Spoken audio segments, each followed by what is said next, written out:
One, two, three.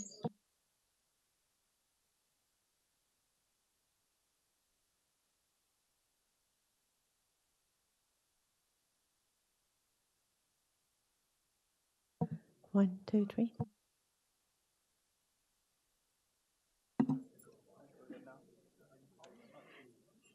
Good morning, everyone. In accordance with Sections 45 and 53 of the Planning Act 1990, as amended, I'm going to pause this for 1 second.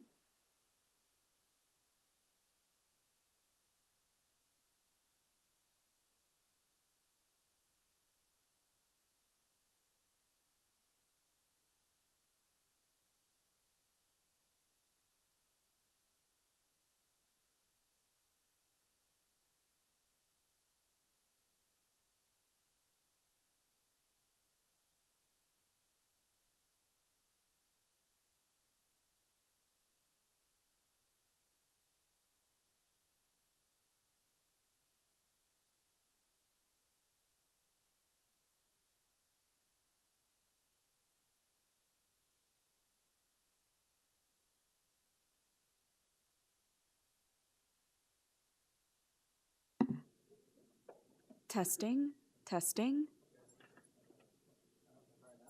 Okay, I think that's good. Sorry about that, everyone. We just had some audio difficulties there as we iron through going live. So, welcome again, everyone. Good morning. In accordance with Section 45 and 53 of the Planning Act 1990 as amended, this meeting of the Committee of Adjustment of the City of Toronto is called to order. The Committee of Adjustment considers applications for variances from the provisions of the zoning that applies to property, permission to extend or alter lawful non-conforming uses, and consent to sever property to create new lots. Now I'd like to begin this meeting with an important land acknowledgement that Indigenous communities have been a part of this land and this area's history since time immemorial. We would like to acknowledge this land on which we reside and work with gratitude and respect. It is the traditional territory of many nations, including the Mississaugas of the Credit, the Anishinaabe, the Chippewa, and the Haudenosaunee, and the Wendat peoples, and is now home to many diverse First Nations, Inuit, and Métis peoples. We also acknowledge that Toronto is covered by Treaty 13 with the Mississaugas of the Credit, and we are encouraged to reflect upon our commitments, both collectively and individually, in taking steps towards meaningful reconciliation with Indigenous communities. Noting that September 30th is National Day for Truth and Reconciliation. Committee of Adjustment public hearings are now conducted in a hybrid in-person and virtual format. Some applicants and participants will make their submissions in person, and others will participate virtually by electronic means through WebEx, an online digital platform. The meetings are also streamed by the City of Toronto Planning YouTube channel, and anyone wishing to view the hearing may watch it on YouTube. Those who want to participate virtually and have registered in advance will be connecting with their computer, tablet, smartphone, telephone, and have the option of participating via video or audio only. All virtual participants will automatically be muted upon entry. When your item is called, you will be unmuted by the moderator, one person at a time. We ask that you also mute your devices until you are called upon to speak. Please only use one device at a time, as using additional devices can cause static noise, which may interfere with the audio of this hearing. To ensure further audio clarity, we suggest that you do not use the speakerphone function of your telephones. Those participating by video conference will be temporarily upgraded to panelist when your item is being held. During that time, your camera will be enabled. You will only be visible during your 5-minute allotted speaking time, and at all other times, your video will be disabled and you will be reinstated as an attendee. For both in-person and virtual participants, Committee of Adjustment staff will share presentations submitted in accordance with the written submission deadline. Those participating through WebEx are not allowed to use the share screen or any other panelist controls during video appearance. The Committee of Adjustment staff, city staff, will remove you from the panelist role if you fail to respect this instruction. For all those who are waiting online, please ensure that you have called in with the phone number you were originally registered with. If you call in with a different number, you will not be able to speak to the item. My name is Nadini Sankar Peralta, and I will chair today's meeting. And joining me on today's panel are some very astute members: Nazila Atarodi West, member Paul Kidd, member Ron Hunt, and we are expecting member Bartolo, but he'll be a little late today. Also, we've got on our team here some pretty hardworking city staff present, and we've got the Deputy Secretary Treasurer Simon Lamb, as well as Sam Mozayani and Brendan Clapp, as well as Irvin Bridgeraj in the room, as well as Paul from IT. In the background, we've got Giovanna Rizzo, Jenny Kotas, and Daphne Davis, as well as Teresa Mbunwe. Thank you all for your hard work. Now, receiving a copy of the committee's decision, people attending in person today who want to receive a copy of the decision of the committee on an application must fill out a decision request card, and those participating virtually need to submit a written request for a decision by email. Please ensure that you include your name, address, and email address, because the Committee of Adjustment and the Toronto Local Appeal Body, the TLAB, will be sending notifications and appeal updates by email. If you do not agree with the decision of the committee, you may be able to appeal the decision to the TLAB and, in some limited circumstances, to the Ontario Land Tribunal. However, the provincial government amended the Planning Act and generally removed rights of third parties to appeal Committee of Adjustment decisions. Only the applicant, the Minister of Municipal Affairs and Housing, and specified persons and public bodies, as those terms are defined in the Planning Act, are permitted to appeal decisions of the Committee of Adjustment. Appeal instructions are set out at the bottom of the decision of the committee. In terms of the hearing process, they are as follows. I'm going to be calling each item in the order listed on the agenda. When an application is uncontested, the agent or applicant may proceed with their presentation if desired. When the committee does not require presentation, applicants are to advise the chair if they still wish to speak to the item. The committee may ask questions and/or take the matter into committee for a decision. Each speaker, including the applicant or agent, is given a maximum of 5 minutes to address the committee, and I will ask you to summarize your remarks when you are reaching that 5-minute mark without exception. Any presentation or other materials you wish to submit to the committee will have been emailed in advance of the hearing. Staff and committee members cannot accept materials at the day of the hearing. When addressing the committee, please state your name and your address, and please remember to confine your remarks to the matters described in the application only. The applicant or agent will proceed first and make their presentation to the committee, and please note that the committee may not entertain revisions to the proposals at the hearing today. The committee may decide to defer the application if substantially revised to ensure that the revised application is accurate and all those entitled to notice of the application are informed of the changes. Then individuals for or against the application or in support or opposition of it will be invited to speak. If more than one individual wishes to speak to the application, we ask that you try not to repeat the points already made by others. Generally, we call on speakers in first call on the speakers in the hearing room, and then those participating via WebEx. Committee members may ask questions of each speaker after they've finished their presentation.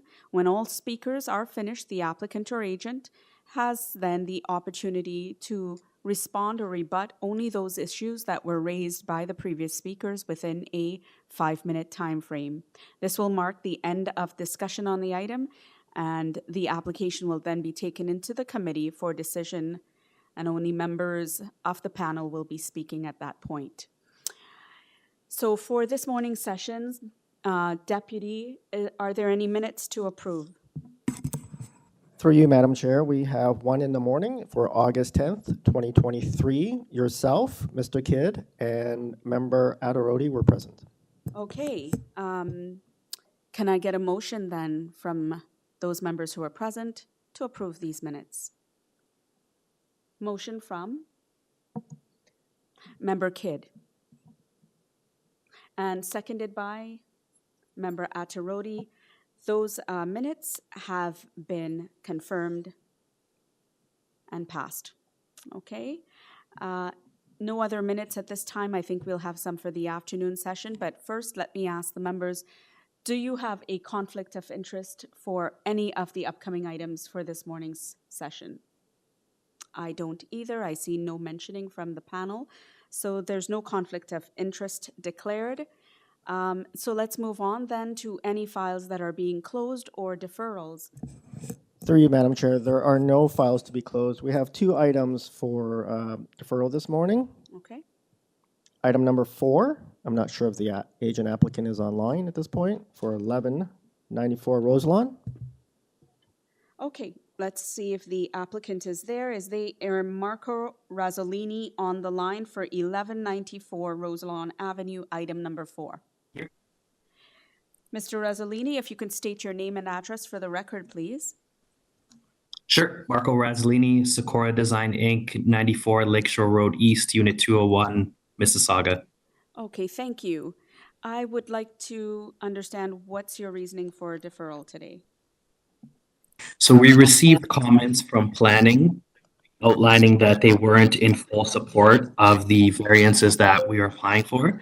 So we need some time to work with them, redesign the house, probably need to go back into zoning review, and then come back to committee with updated variances.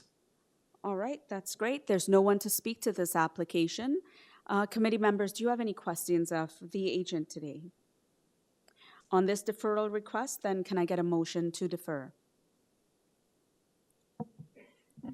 Motion from Member Kidd. Thank you, Madam Chair. I'd like to put forward a motion to defer the application sine die to allow the applicant time to meet with planning staff to revise his application. Thank you, Member Kidd, with a confirmation of deferral, seconded by second. Member Hunt. Member Hunt seconds it, and all those in favor?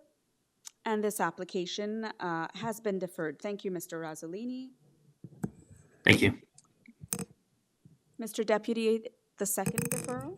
Madam Chair, through you, item number 16, 203 Park Home Avenue has requested a deferral. Okay. Item number 16. And that is a Milan Lukovic. Mr. Milan Lukovic, are you there?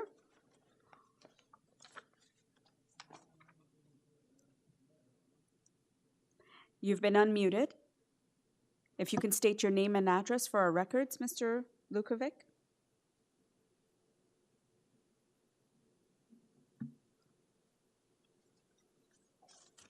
Are they on the line? I will ask city staff to confirm.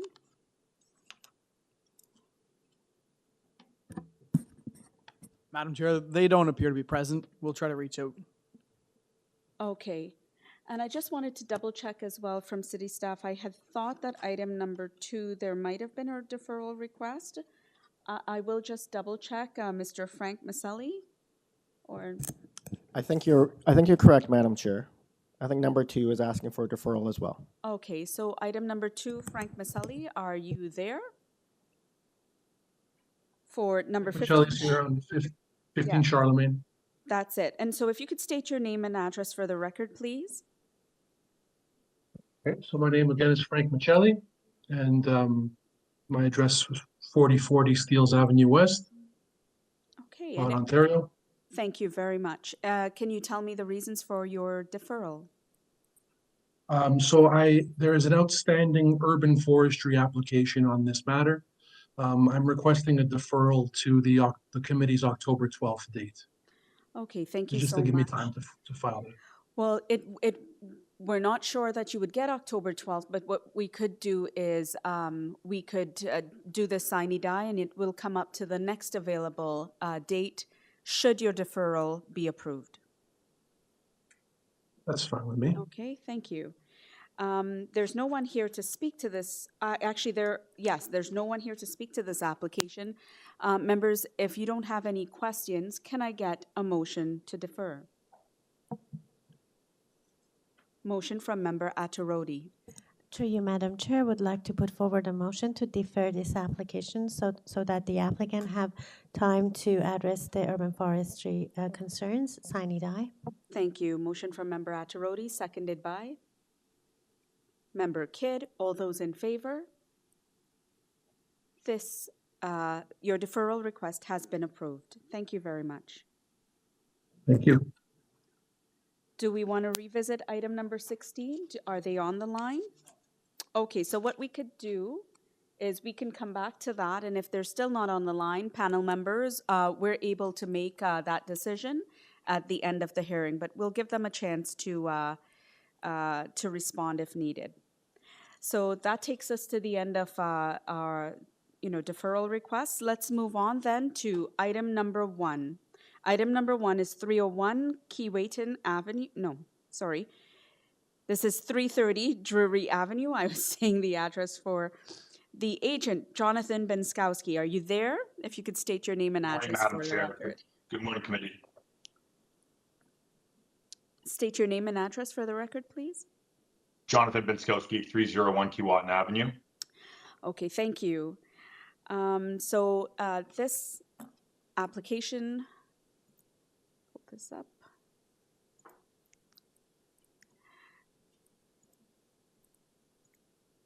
So members, this is an application to obtain consent to sever the property into 2 residential lots. Application numbers considered jointly. There is a 2-part with 6 variances each. Forestry conditions. Heritage has made a report. They have no concerns. Ravine and natural features protection had no comments, and transportation also had no objections. Engineering has provided a report for which they do have some conditions, and there is a staff report of September 7th recommending refusal. So in light of that, even though there's no one to speak to it, Mr. Benskowski, would you mind providing us with a brief presentation on the merits of your application, perhaps addressing your considerations of the staff report recommendations? Absolutely, Madam Chair. And if we could just wait before we started the clock, I do want to clarify something that kind of happened throughout the process. We submitted a revised set of plans that were posted on the AIC on June 7th. They were not reflected in the public notice that went out. But it is important that we note that there are no alterations to any of the variances that went out on the public notice itself. It is just the removal of variances. So if we went into my supporting documentation, I'd just like to review the public notice and what happened in terms of the public notice that went out and what was submitted. And Madam Chair, I noticed that the clock is going. Yeah. I won't be able to go through my presentation without clarifying something first, Madam Chair, as this is a consent. And these were an error made by, I don't want to say an error made by staff, but they were provided the information. We'll pause the clock for a second. So you're saying an error has been made by staff, and if that's the case, we've got to consider this a little bit closely. What exactly is the error you're saying is made by staff? We are just removing some of the variances, that's all. There are no alterations to the variances. It is just the removal of variances. So you're making modifications to your application today is what you're saying? Correct, Madam Chair. Correct, Madam Chair. Okay, why don't you begin by telling us, and that is part of the presentation, I'm sorry to tell you, when you are speaking about what modifications you make, you have 5 minutes to do so. And so as a seasoned professional that comes here all the time, I think you'd know that. So let's I make do, the Madam Chair. modifications. I'll give you this one chance, just if you can tell us, and then we'll get the clock ticking Yes. again. Go ahead. We would be removing variance number 1, variance number 5, and variance number 6. Removal of variance 1, 5, and 6 of both parts? Correct. The public notices match. They're essentially everything that relates to the height variance. There is no request for a height variance anymore. Okay.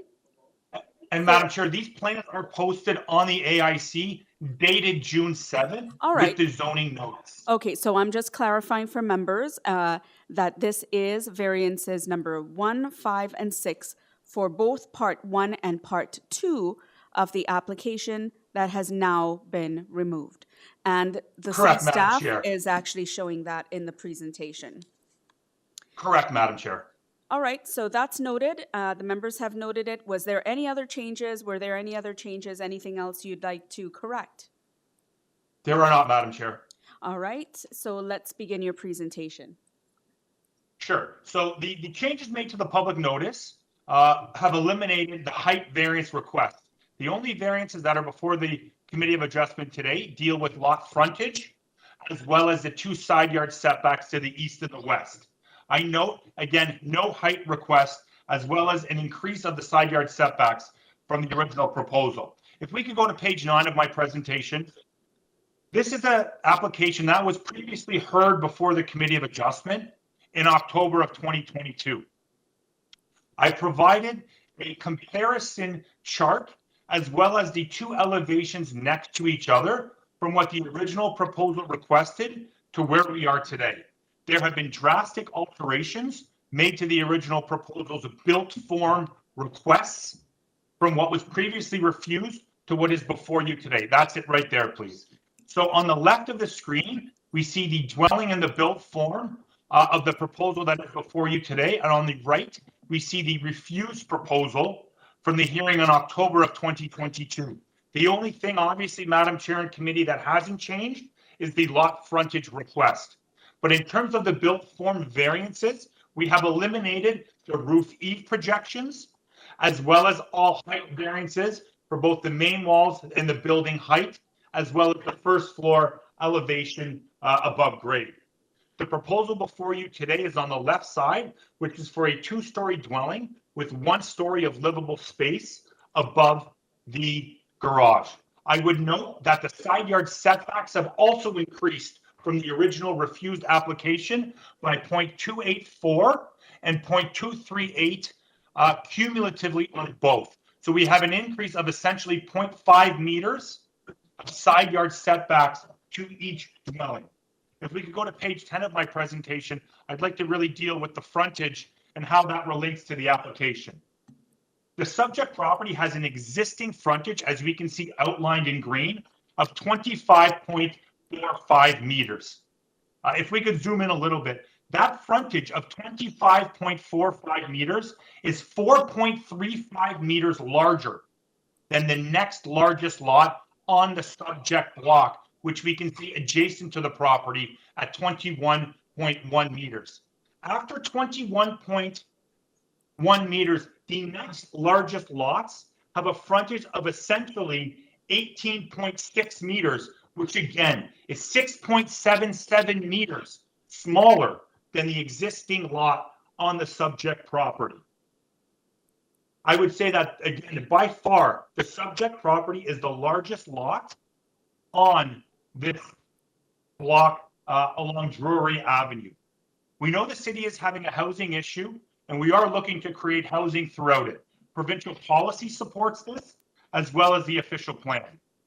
I've reviewed the planning report, and I disagree with the statement that the proposed lot frontages do not form a part of the prevailing character of the neighborhood. The existing lot, as we can see, is clearly an anomaly on this block of land. The chart I've prepared, if we could zoom up a little bit, please. The chart I've prepared indicates an average frontage. It's just above the map. If we could just go up to the chart. I'll ask you to summarize as well, please. Yes. So the existing lot frontage, the proposed lot frontage is essentially, the average lot frontage is 17 meters along the subject block. The existing frontage of the lot has a differentiation of 8.5 meters above the average, while the proposed lot frontages would have a differentiation of 4.3 meters from the average, essentially twice the difference.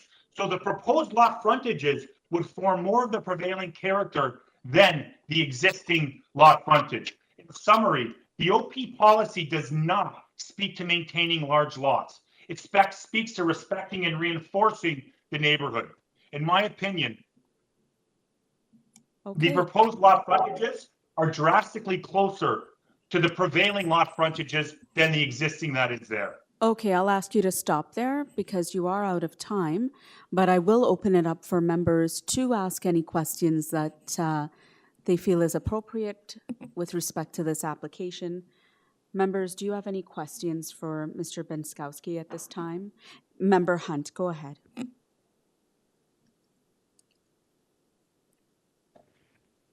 Thank you, Madam Chair. I'm just wondering to the applicant if you've read the September 7th planning report that is contained in the documentation. I have, Mr. Hunt, and I don't agree with the characterization of what prevails. And I had a lot more stuff to go through, but I did run out of time of what that idea of prevailing means. And they speak to the prevailing as only being the larger lots. Through my presentation, we can see that this is by far the largest lot on this subject plot. The idea of prevailing does not mean maintaining the largest lot. That's not what prevailing means. Prevailing, going back to the OP policy, speaks to respecting and reinforcing the neighborhood. By maintaining a lot that is essentially 25.45 meters or 83 feet 6 in frontage does not contribute to prevailing massing or build form from a neighborhood. The dwelling that would be permitted on a 25.45 meter lot or 83 feet 6 which exists would not form a part of the prevailing character of the neighborhood. The neighborhood, as we can see, is made up of lots that are drastically smaller than what this existing lot is. And then if we look at how that massing fits in with what's in the neighborhood itself, the proposal only requests a reduction to side yards that are, again, for a 1.8 meter requirement. The cumulative side yard setback on the existing lot would essentially be 3.6 meters in total. If we take the 4 setbacks we're providing, we are at 5.48 meters. That is more in keeping with the neighborhood. So to circle back to the planning report that speaks to just saying we need to preserve this lot, I can't find a planning rationale as to why a 25.45 meter lot or 83 feet 6 in frontage needs to be maintained in a neighborhood that has access to transit, that has access to community services. And DREWRY is, I don't want to call it a main street, but it definitely is a through street into the interior of the neighborhood. And we already know through the data I provided, this is by far the largest lot. And the differentiation between what is proposed and what exists on that block just lends to the exact opposite thinking that a lot at 12.725 meters. I think it's also important we remember we are not introducing a 25-foot lot. We're introducing a 12.725 meter frontage lot or 41-foot 9 lot that is able to accommodate a 4-bedroom dwelling with no height variances, no building depth, no building length, only a reduction to the side yards. So I don't think the phrase of the OP of maintaining or prevailing lot frontages, that does not speak to larger lots. It again goes back to respecting and reinforcing what is there. Okay, I just want to say that the problem I'm having is that there have been 3 previous refusals of this application, And in this latest staff report, they make the statement that since October 20th, some changes have been made to minor variance applications for the proposed dwellings, but that no changes were made to the proposed severance application. So I'm not asking you to justify that. I'm just telling you that it's difficult for me considering this in terms of what's in front of me. And through you, Mr. Chair, Mr. Hunt, I understand that fully, but how I would address the application is really in its totality. We look at the consent and the appropriateness of the lots, and also in a sense of how the house is appropriated and how that house fits in and what is able to be accommodated on that lot. Since the previous application in October, this committee did approve a severance on the subject block just at the corner of Cactus and DREWRY for essentially 4.12 meter frontage as lots. That's essentially like a 1.25 meter, 1.3 meter difference of a 4-foot difference in frontage. What differentiated from that application to ours is we are not requesting a minimum lot area. We're well above the minimum lot area requirement. The corner property requested a reduction for both the frontage and the lot area, as well as other various built form reductions, just because of being a corner on a flanking street. I think we need to look at the totality of it all, whereas, yes, through you, Madam Chair, Mr. Hunt, I can't change the proposed frontage. But what we've tried to do is take the policies and the directions of providing housing and look at how the dwelling itself and how the built form of the dwelling can fit better within the neighborhood. And how I would speak to that is through the elimination of the 2 floors above the garage, which frankly doesn't exist on this subject block, as well as eliminating the height requests and increasing the side yard setbacks. So in the totality of massing, prevailing, and all of that, my argument would be is that putting 2 dwellings here actually masses better with the neighborhood itself than maintaining this 25 odd meter lot and an 83-foot frontage lot, and what that dwelling would look and how that dwelling would fit in with the neighborhood. So again, we're going back to these being still large, expansive lots that are able to accommodate, 307 square meter houses or 3,300 square feet houses on these lots. This again is by far the largest lot on the block. I think you have repeated those points already. I'm just going to double check. Mr. Hunt, do you have any further questions? Other panel members, do you have any further questions? Yes, Member Attarodi, go ahead, please. Yes, through you, Madam Chair. I also have a concern regarding the lot frontage of the proposed lot frontage of 12.725 meters. And I would like to let the applicant know that first of all, every lot have its own merit, and the lot that he's referring to, it's on the corner of Cactus and DREWRY. First of all, it's a corner lot. Second, the lot frontage they propose is 14.12 meter, which is a little bit larger than what this applicant proposed. And I listened carefully to what the applicant explained, and I just want to say that I still haven't been convinced that this severance, the lot frontage, is the prevailing characteristic of the neighborhood. Thank you. I'll give the agent one more rebuttal, not repeating sort of the things that were said, but just around that lot frontage to see if there's any merits to convince Ms. Attarodi otherwise. Go ahead. I think I would just again go back to the existing lot being 25.45 meter frontage, which is an 83-foot lot, which again is well over 4 meters larger than the next largest lot, where we go back to that idea that the average frontage along this block is 17 meters. The difference between the average frontage of 17 meters and the existing lot at 25.45 meters is an 8.5 meter difference.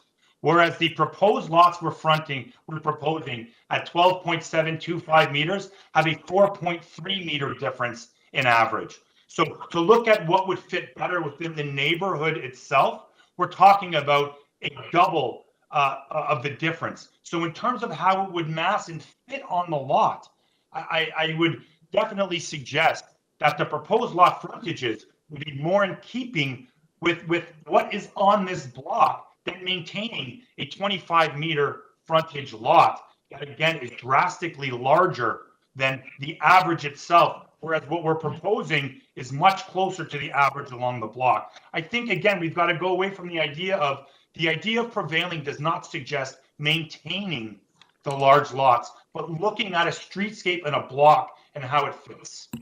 Okay, I'm going to stop you there. I think those points have already been made.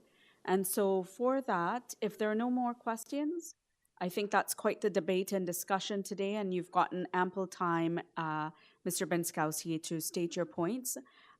Members, when you're ready, a motion, please.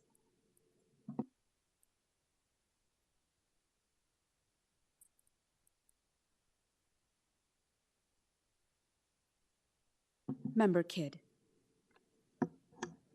Thank you, Madam Chair. I do share the concerns of the fellow panelists with regard to the lot frontages here. However, this does seem to be a very large lot to me. It would allow the owners to build a very large house by right on this property, which we often hear criticized for being monster homes. And I'm not sure how that would in fact be in the could be argued as being part of the character of the neighborhood. Having listened to the agent, I think I am persuaded that the neighborhood could be better served by providing 2 new homes rather than 1. And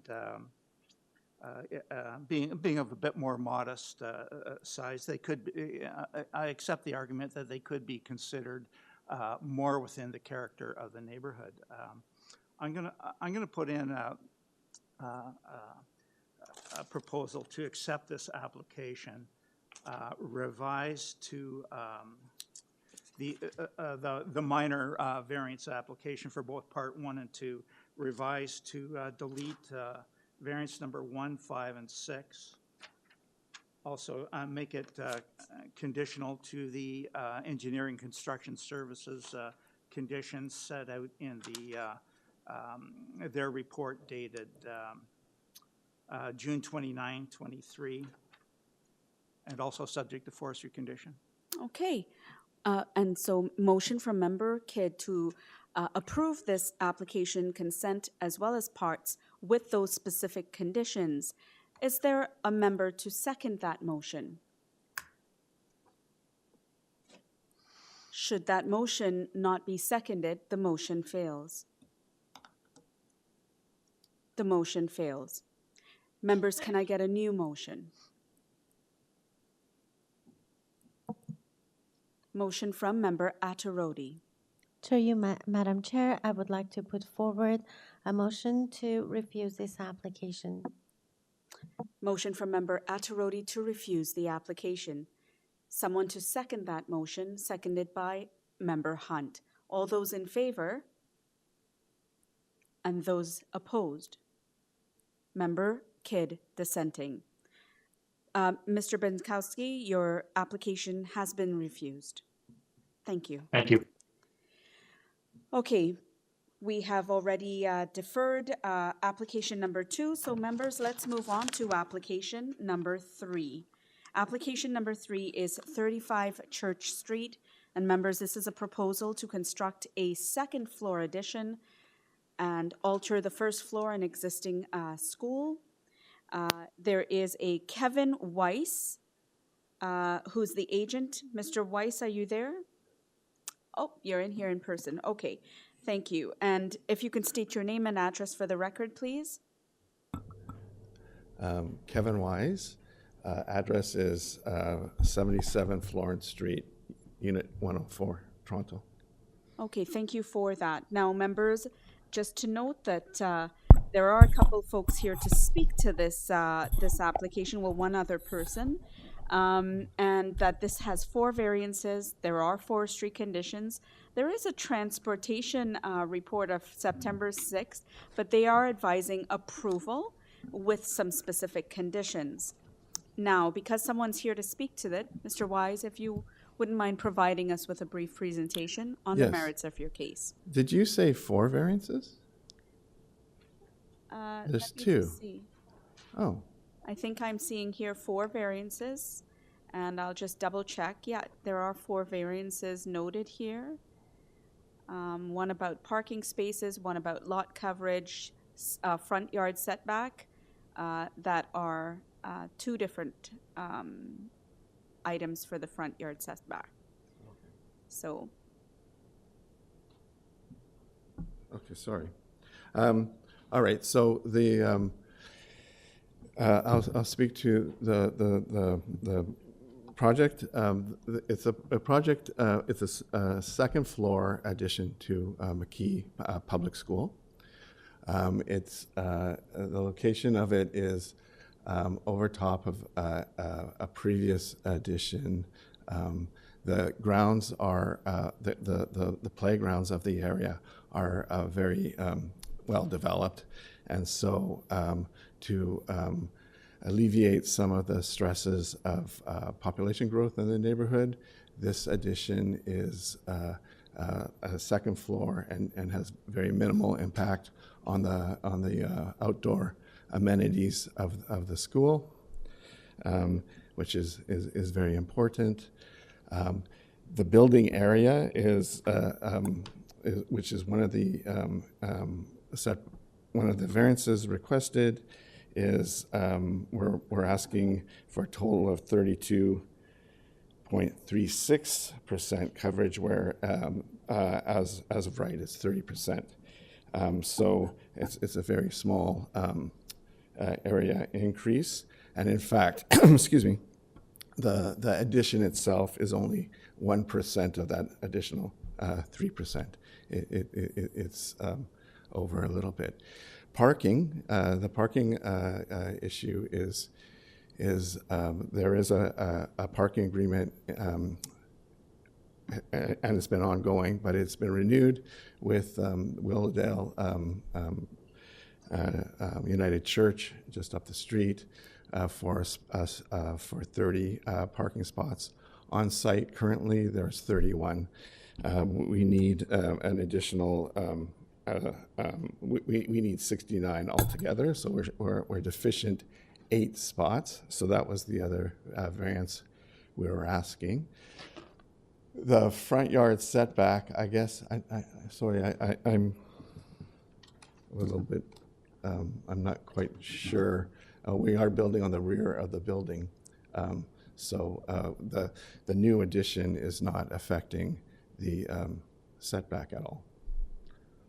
A front yard setback. The front yard setback is Church Street, where the construction of the addition is on the rear of the building, which would be facing McKee. okay. Any other, that's it? No, I think that's it. All right. Yeah. Great, thank you.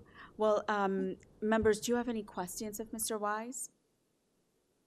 Okay, there being none, Mr. Wise, you can have a moment to sit down while we get either Susanna Tam on the line or in person. Ms. Tam, are you there?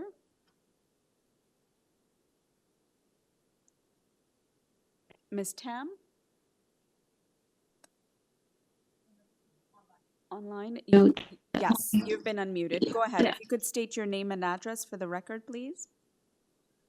Susanna Tam, 309 Granville Way, North York. Okay, thank you. And can you share your concerns about this application, please?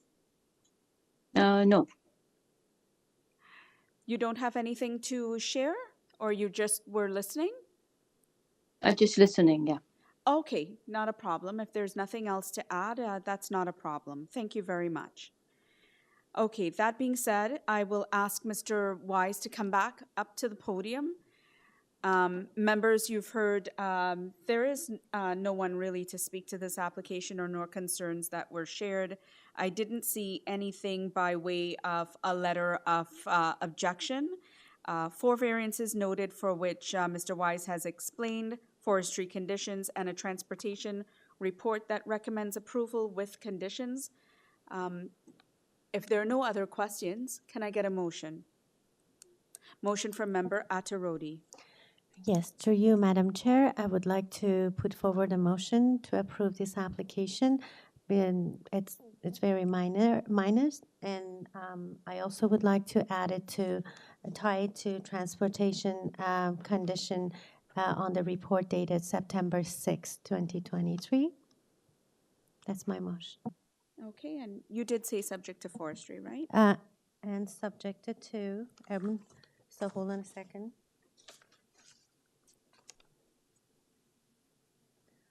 I don't see any urban forestry. There's no forestry on this No, one? just subjected to transportation. Sorry about that if I made a mistake. So that's great. Thank you so much for that. Motion from Member Atterodi to approve with those conditions, seconded by Member Hunt. All those in favor? Mr. Wise, your application has been unanimously approved with those conditions. Thank you. Okay, let's move on. Members, we had, I guess, item number 4 was deferred. So let's move on to item number 5. Item number 5 is 37 MILLGATE Crescent.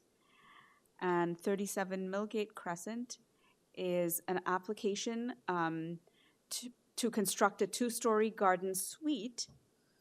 Please note, members, that there are 2 variances as well as forestry conditions, and got to check that forestry report just to make sure. But we've got the agent Mahir Manyos on the line. Mr. Manyos, are you there? If you could state your name and address for the record, please.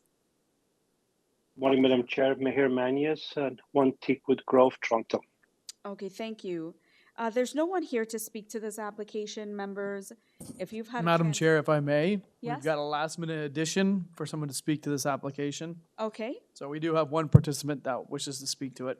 Okay, so then, Mr. Manyos, if you could perhaps provide a brief presentation on the merits of your case, then we can hear from the person who wishes to speak. Go ahead. Happy to, Madam Chair. Just an amendment. The application is not for a garden suite, it's for a new dwelling. So I just wanted to clarify that, and notice states that as well, to construct a new dwelling. So the proposal in front of you, as you mentioned, Madam Chair, is to build a new house to replace the existing one. I just wanted to bring to your attention that back in 2019, for the same property, an application was approved by Committee for Adjustment for 3 variances. 2 of them are identical to the ones we're seeking today, and there was a 3rd variance for wall height in the excess of 8 meters, around 8.76 meters, which has been eliminated. The reason we're back at the Committee for Adjustment today is because back in 2019, when the application was approved, it was tied to the side elevation of the application back then. Hence, we could not make use of the old application, although the other 2 variances are identical to the ones we're proposing today. So the remaining 2 variances being lot coverage and front yard setback. The coverage is 32% in lieu to the allowable 30%. And as per the chart that we submitted with previous applications approved in the neighborhood, we're at the low end of what's been approved. Plus, this is, without sounding like a broken record, it's what the committee approved back in 2019. Similarly, with the front yard setback, we're proposing 6.35 meters versus the allowable, proposing 6 meters versus the 6.35. Same thing, it was approved before, and it's just for, given the irregular shape of the lot, is for a sliver to triangular portions at the front part of the house, which represents about 1.3 square meters in variance, which is less than 2% of the front yard area. There is a condition that forestry had requested regarding the city tree. The reason behind it is because we're flipping the driveway from one end of the property to the other. There is no intended damage to the tree, and we're actually going to be improving the growing condition because the new driveway will be further away from the city tree. And I'm happy to answer any questions. Okay, thank you for that. And yes, you are right. I was looking at the preceding item when I called out the actual description of it. It is a new dwelling. But the same two variances apply as well as forestry. Members, do you have any questions of Mr. Munoz? There being none, let's then move on to the new participant, and I'll ask our panel members to perhaps call, not panel members, our city staff to call their name because I don't have that on my... Madam Chair, we have Whelming Chen that wishes to speak to this application. Okay, Mr. Chen? Oh, it's Miss. Okay. Hi, can you hear me? Yes, if you could state your name and address for the record, please. Okay. No, that's fine. My name is Whelming Chen. I'm at 49 Millgate Crescent. I'm sorry, I didn't make it clear. I just wanted to participate and see what the plans and elevations are. So it seems fine to me. I'm okay with it now. All right, thank you. So I guess the presentation did help you a bit, so that's great. If there are no other questions, and members, if you have no other questions of them, I'll invite the agent back on. Mr. Munoz, there's no one else to speak to this application, and we don't have any questions, so maybe I'll invite the panel members for a motion. Motion from Member Hunt. Thank you, Madam Chair. Given the straightforwardness of this application and the fact that there were no opposition or department concerns other than the standard requirements by urban forestry, I would move approval of this application. Okay, so Member Hunt with a motion to approve, seconded by Member Attarodi. All those in favor? Okay, unanimously approved with those conditions. Thank you, Mr. Munoz. Thank you, Madam Chair. Members, let's turn our attention to item number 6. Item number 6 is number 35, Bradgate Road. Please note that this is an application to enclose the existing carport in conjunction with other interior and exterior alterations. We've got the agent on the line, Mr. Rubinoff. If you can come online and state your name and address for the records. Hello, good morning. It's Glenn Rubinoff, Design Group, 18 Gloucester Lane, Toronto, Ontario. Okay, thank you so much for that. Members, there's no one to speak to this application. Please note that there's one variance and 3 letters of support. No other staff report noted. Do you require a presentation? There being none, then Mr. Rubinoff, is there anything you'd like to add before we take this into committee for consideration? No, not really. It's a pretty straightforward application. So okay, no comments. Thank you. Thank you very much. Members, can I get a motion? Motion from Member Kidd. Thank you, Madam Chair.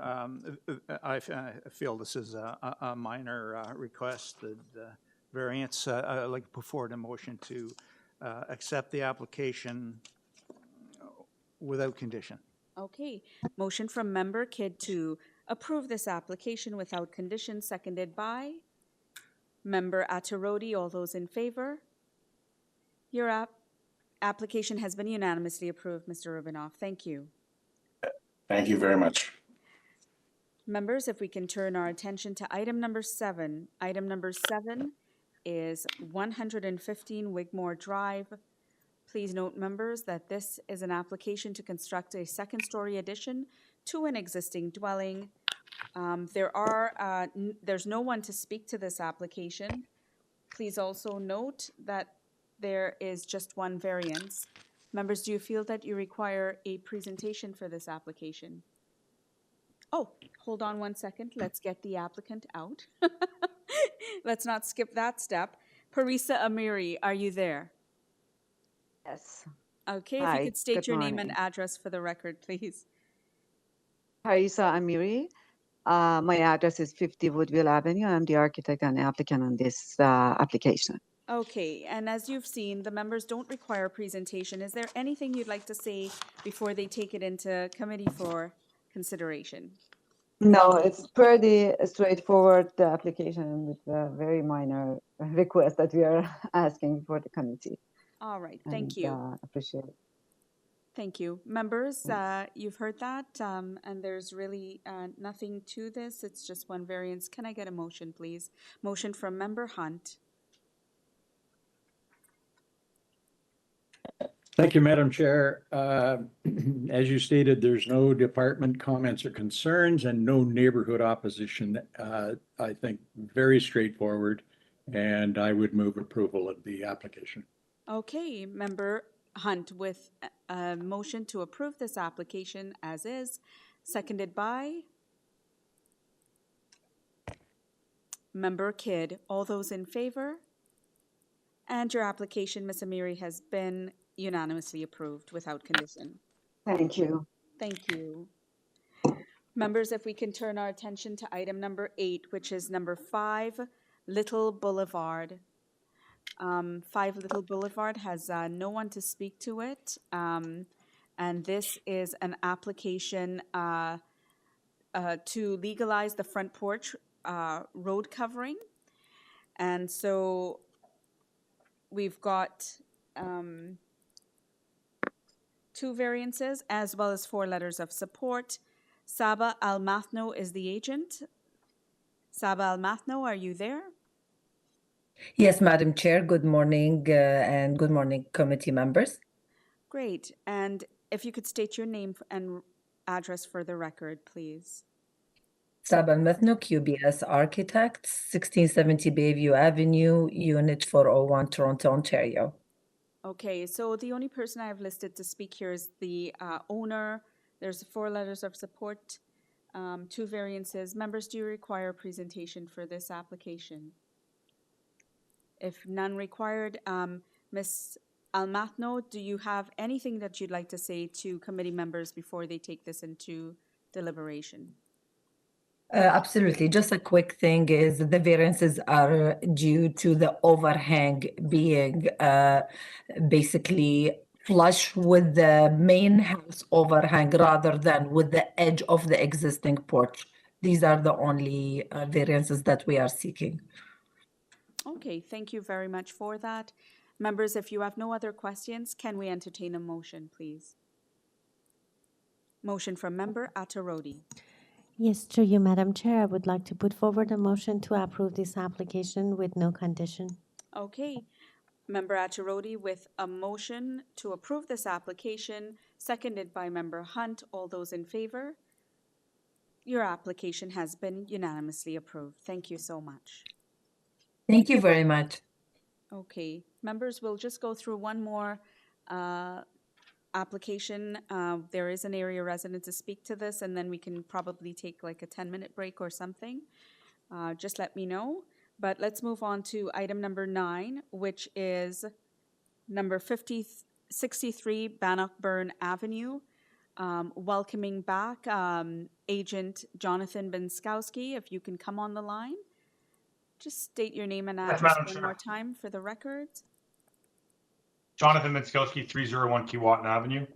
Okay, members, this application has no other comments from staff. It is 5 variances, but there is someone to speak to this application, and so I'll invite Mr. Benskowski to provide us with a brief presentation on the merits of this case. Yes, I have submitted some support material if we could bring that up also. So the proposal is for a new dwelling. I've really addressed the building length as well as the built form of the dwelling. So I have provided you with a small graphic showing where the proposed rear main wall of the building is with that increase of 0.3 meters in building length and where that would sit in relation to that subject block itself. So what we see here is it would not be one of the deepest. It really wouldn't even be one of the close to the deepest along the subject block itself. I've also included some photos just to show the built form really matching of what is the new development along this subject block. So in terms of the variances itself, it's really just a side main wall height variance of going up 0.5 meters, as well as an increase in lot coverage.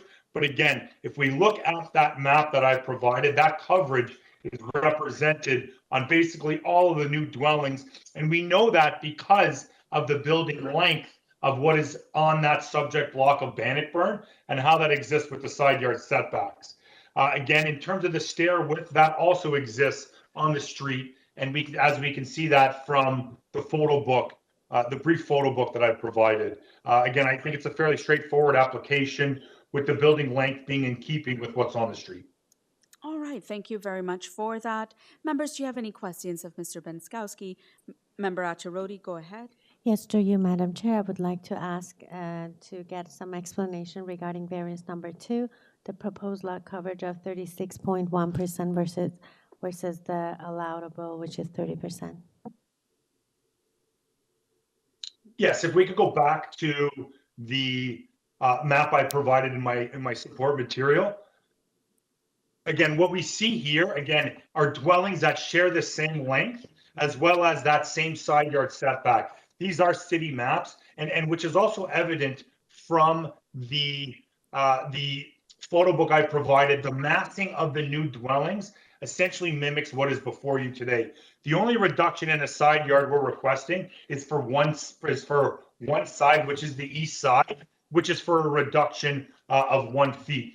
In terms of that 1 foot reduction there, that encompassed with the 1 foot increase or the 0.3 meter increase in building length is what's driving that increase in coverage. What we can also see here is that the dwelling itself essentially mimics those side yard setbacks of the adjacent houses to the east as well as to the west, which essentially are in that 0.91 to 1.2 meter territory. So in terms of how the new dwelling would fit in with the open space pattern of the neighborhood itself, in my opinion, it would fit in perfectly. Okay. Any other questions? Okay, if that's being said, let's then hear from the area resident, Jamesh Katia. Jamesh Katia. Madam Chair, we're unable to connect with Jamesh. Okay, and you've been trying for a while?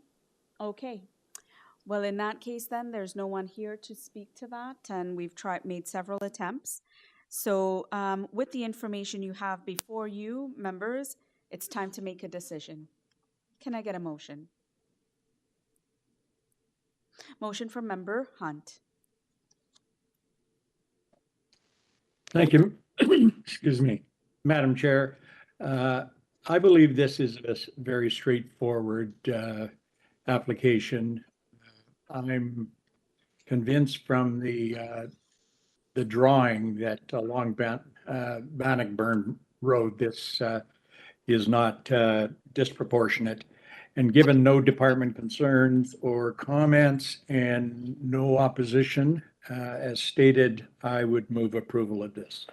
Okay, motion from Member Hunt. Thank you for a motion to approve this application, as is seconded by a Member Kidd. All those in favor? Your application has been unanimously approved, Mr. Benskowski. Thank you very much. Thank you. With that, committee, perhaps we could take how many minutes do you need? 10 or 15? What would you like? And I'm looking at city staff as well. Okay. Okay, 10's fine, I'm hearing. So let's do 10 minutes. We'll see you back here in 10 minutes, and we will resume with item number 10.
Hello, everyone. We're back, and we took a little bit of extra time, but that's all great. So we'll just get started again. So members, I'd like to invite you to discuss number 343 Melrose Avenue, and that's item number 10. We've got Naushin Mozaffari. Ms. Mozaffari, are you there? I'm here. This is Naushin Mozaffari from Hyphen. Okay, I seem to have... Yeah, your voice cuts in and out, Ms. Mozaffari. If you could just repeat that one more time for us, please. Hi, my name is Naushin Mozaffari from Hyphen Studio, representing my client, owner of 343 Melrose. Okay, thank you so much. So members, just to share with you that there are 7 variances. There is a staff report asking for revisions to variances number 1 and 5, plus an additional condition. And if it's not changed, they're asking you to refuse it. But let me just ask Ms. Mozaffari if you have any revisions that you are making here today. Yes. For variance number 1, we are improving the east side setback to 1.07. Okay, so variance number 1 is improved to 1.07. 1.07 for the east side setback. The west setback remains the same. So, okay, because they are both written in one item. Okay, so the proposed east side yard setback is 1.07, and the west side yard setback remains at 0.46 meters, is what you're saying. Yes. All right. Are any other revisions? And also variance number 5, we are reducing the lot coverage to 33.3%. Okay, so item number 5, lot coverage is, I need you to say that again. 33, did you say? 33.3%. 33.3%. Any other revisions? No, that's all.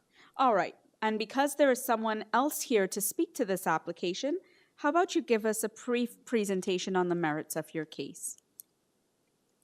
Yes, sure. As you see, this is a 25-footer lot, and for narrow lots, it's very usual to ask for side setback, especially for this one that is subject to exception 5, which is basically for wide lots and requires 6 setback on each side. We are proposing 1.5 foot on west side and 3.5 foot on the east side, which is basically the same as existing conditions. So we are not changing the width of building in general. Variance number 2, we are asking for wall height on the side walls for 7.98. The length is also a variance for 19 meter. If you look at the site plan, the depth of the property is too deep, and it's 150 feet depth, and still with 19 meter of the length, we have 25 meter rear setback, and this is a very common variance in this neighborhood, especially on Melrose. If you look at the location map, all the properties are very deep, and most of applications ask for similar or even higher number for the length. Variance number 4 is for the number of story, and this is a technical variance because of the change in the definition of the bylaw regarding the basement and first floor. As you see, the proposal is 2-story regular, 2-story above the garage, but the basement is considered as a story here. So this is just a technical variance. Number 5, the lot coverage, which is improved to 33.3% and is in keeping with the other approved cases in the neighborhood. For variance number 6, we are asking for the soft landscaping in the front yard. The open landscape area is in compliance, and this is only for the soft landscaping. And the reason is that the front setback of these properties is very limited, and just reducing a minimum area for the driveway and porch. The remaining is not doesn't meet the bylaws requirements. And the last is the rear deck projection, which is 4.27 instead of 2.5, and that's it. I would be happy to answer any questions. Okay, thank you so much for that. Members, do you have any questions? Okay, there being no questions. Oh, there. Sorry, there. So, members, no questions. Then what I will do is I'll turn it over to the next speaker who is here, and let's start with the person in the room. If you want to come up to the podium. That's good when you identify and raise your hand because I may not see you. Okay, and if you can see that your mic is on and state your name and address for the records, please. I don't think your mic is on, and we need the committee members to hear you. We'll just double check.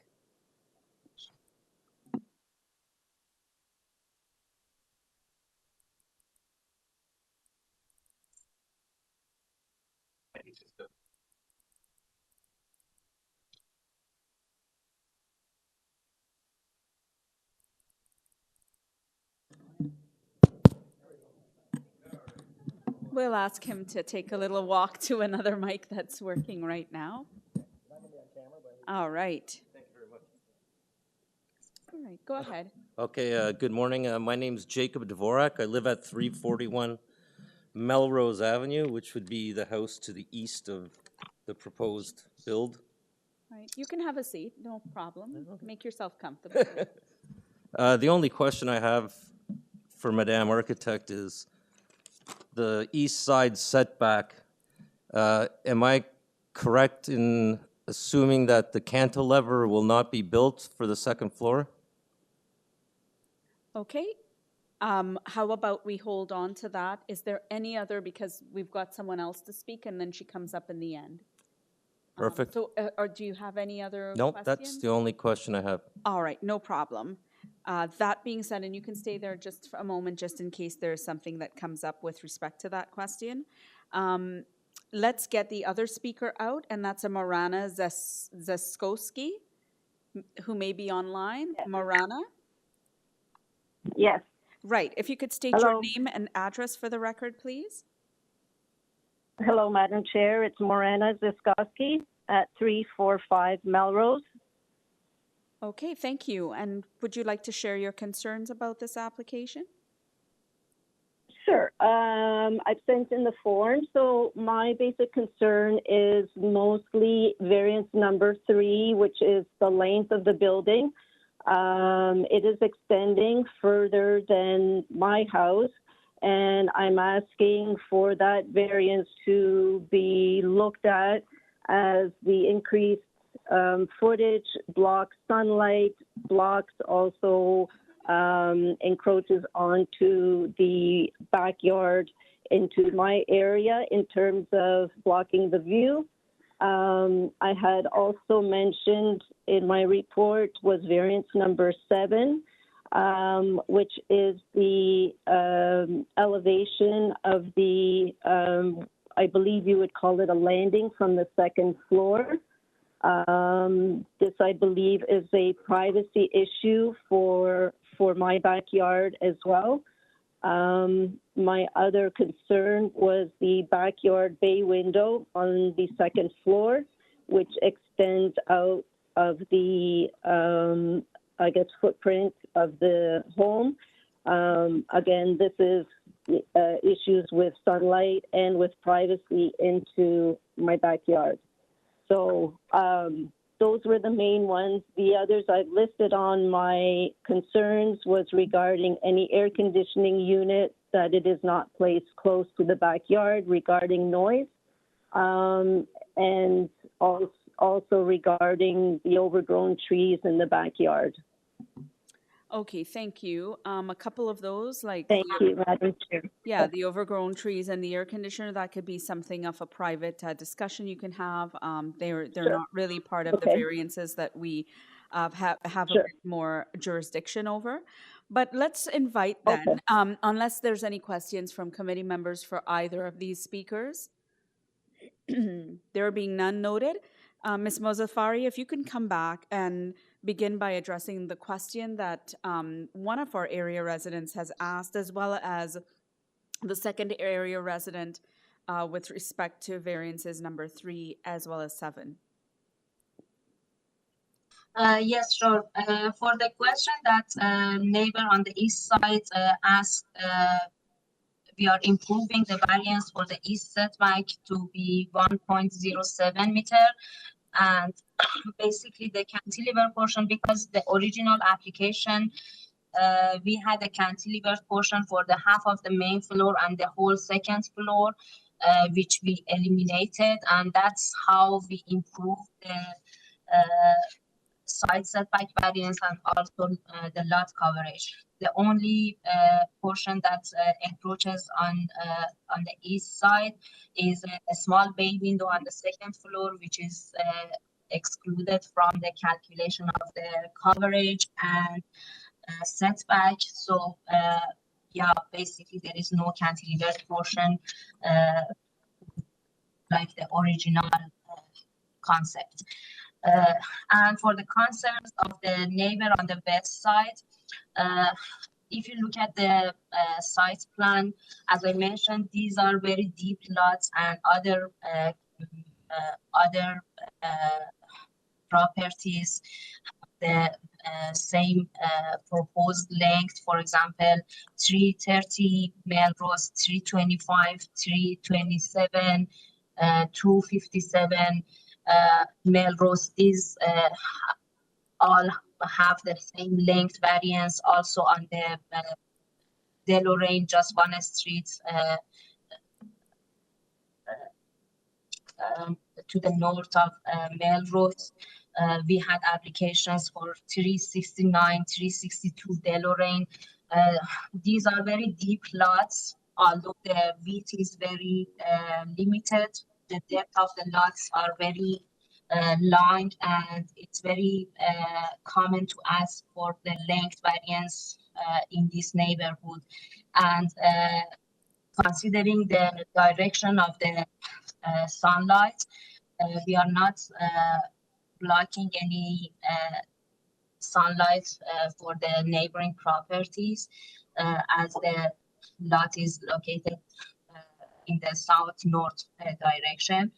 And for the backyard bay window, it's as of right, and also the bay window is located on the other side of the building toward the east, not the west side.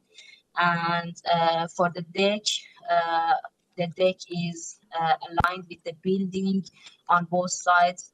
And what we can do is to propose a 6-foot height privacy screen on the side of the deck to address the privacy concerns of the neighbor on the west side. Okay, before we go further, committee members, do you have any questions? Okay, I just wanted to double check. Did that answer your question, sir, that you had responded to? Yes, question has been answered and no concerns. Thank you. All right, thank you so much. All right, so there being no other additional questions, and you've heard the explanations provided by the agent here today, please note there's 7 variances. She has made revisions to the staff report of variances number 1 and 5. And there is one more condition attached to that, which is usually a standard type of condition. Members, with all those considerations, can I get a motion, please?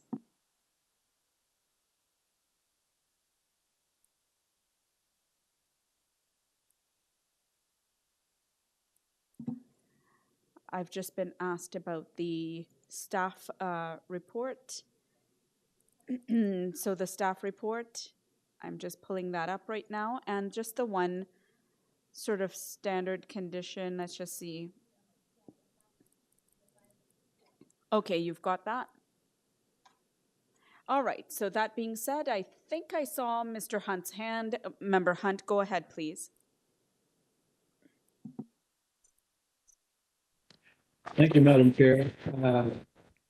I've listened to both sides of this discussion, and I acknowledge the changes the applicant has made. So I would move approval of this application subject to the modification of variance 1, the east side yard setback being increased from 0.46 to 1.07 meters. Variance 5, permitted lot coverage reduced from 37% to 33.3%, and that the property be developed substantially in accordance with the site plan and elevation drawings submitted with the planning report. Okay, thank you. Motion from Member Hunt to approve this application subject to the revisions made here by the applicant today. And just to make sure we know that variance number 1, it is only the east side that increases to the 1.07 meters. The west side remains the same as is written in the the variance report. And the conditions of the lot coverage item variance number 5 changing, as well as the standard conditions that were read. Can I get someone to second that motion, please? Yes, I also would like to just add that the condition, staff condition, that this development be substantially, if Mr. Hunt accept, to the site plan drawing elevation submitted to the committee. Yes, that was included. That was included. Okay, so I just double checked, so I will second it. Seconded that motion by Member Attarodi. All those in favor? And your application, Ms. Mozafari, has been unanimously approved with those conditions. Thank you. Thank you. Okay. And members, then we turn our attention over to item number 11. Item number 11 is 19 DINNICK Crescent, and this is to construct a new family detached dwelling with integral garage. And please note there are members here to speak to this application. There are 11 variances. Forestry does apply.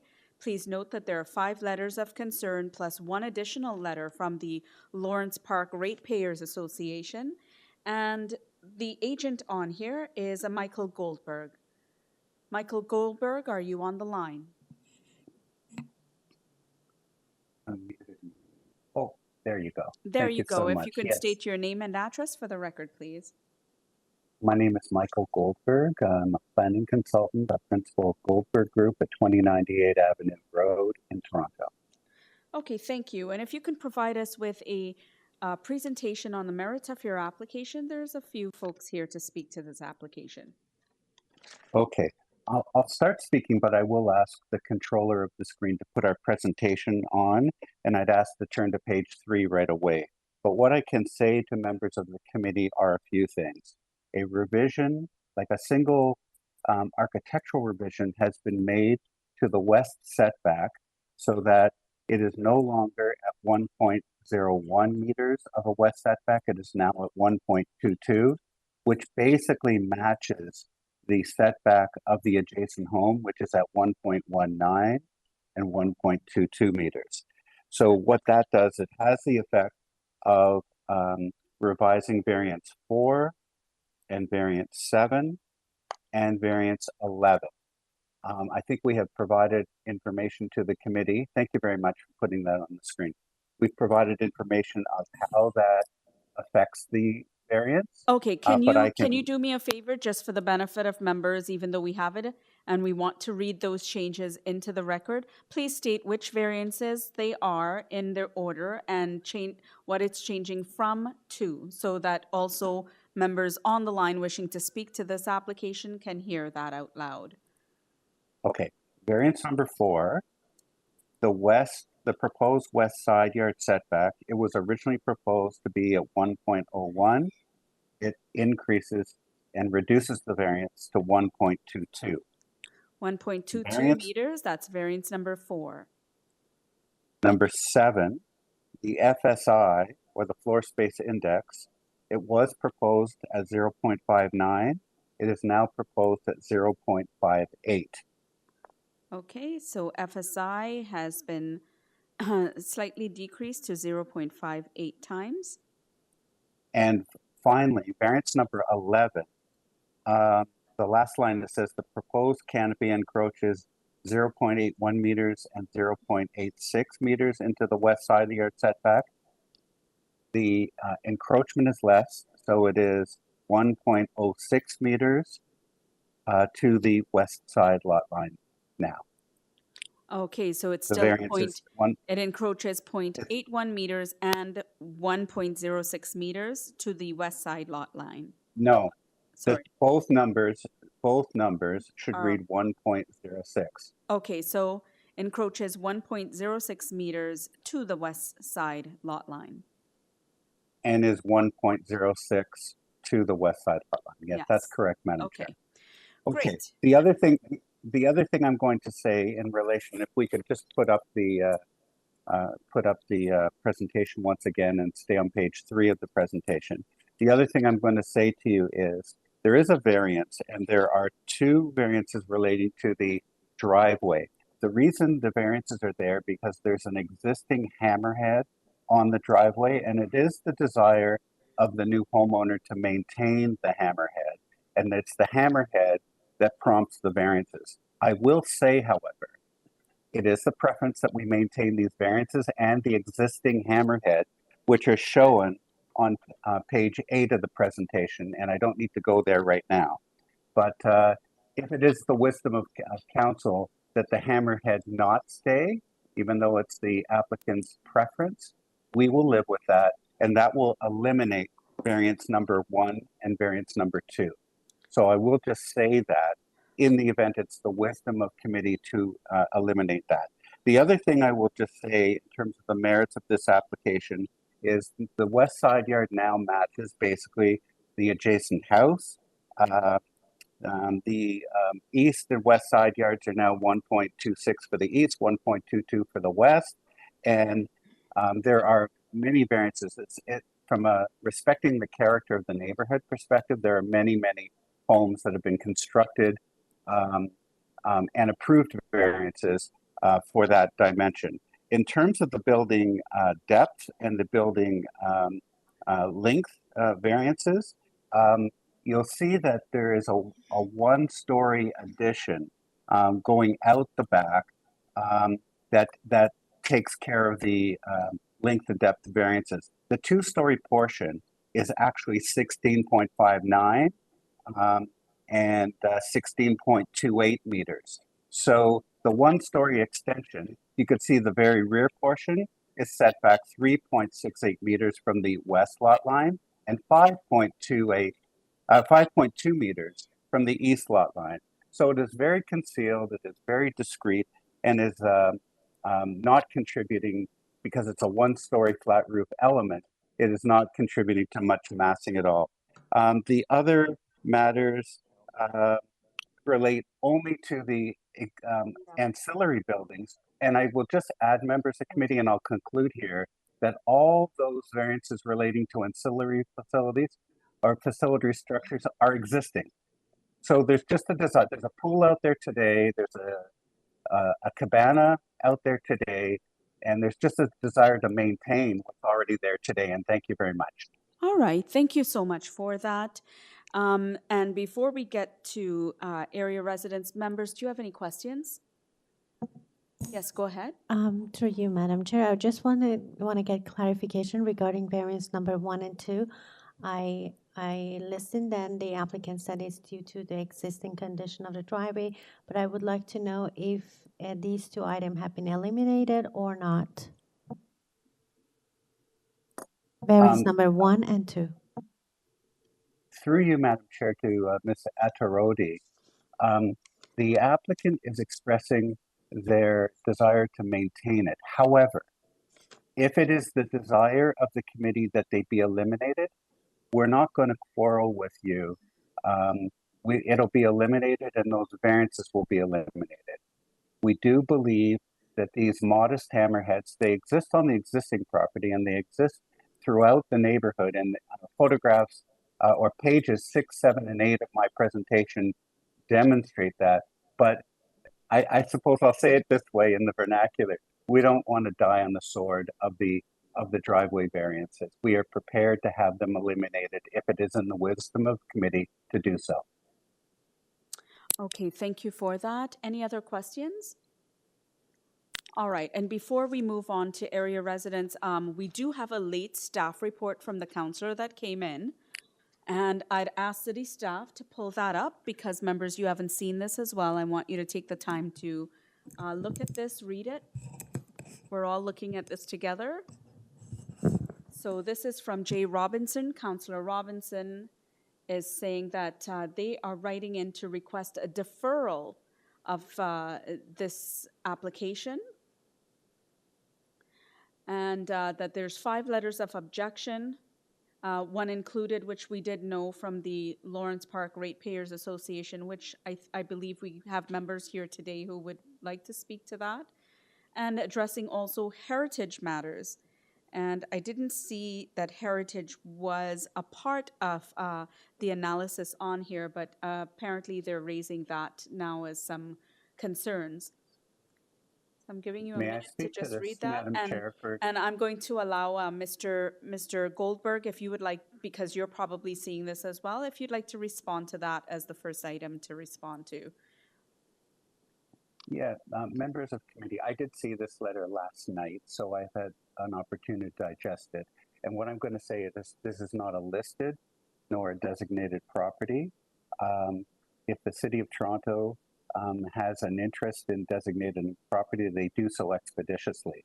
I work all over the city on many different development applications, and that's what's happening. The councillor is saying, you know, they've been working on it for years. Well, I have no evidence of that. And this purchase was made when there was no notice of any heritage issue whatsoever on this property. So the other aspect of the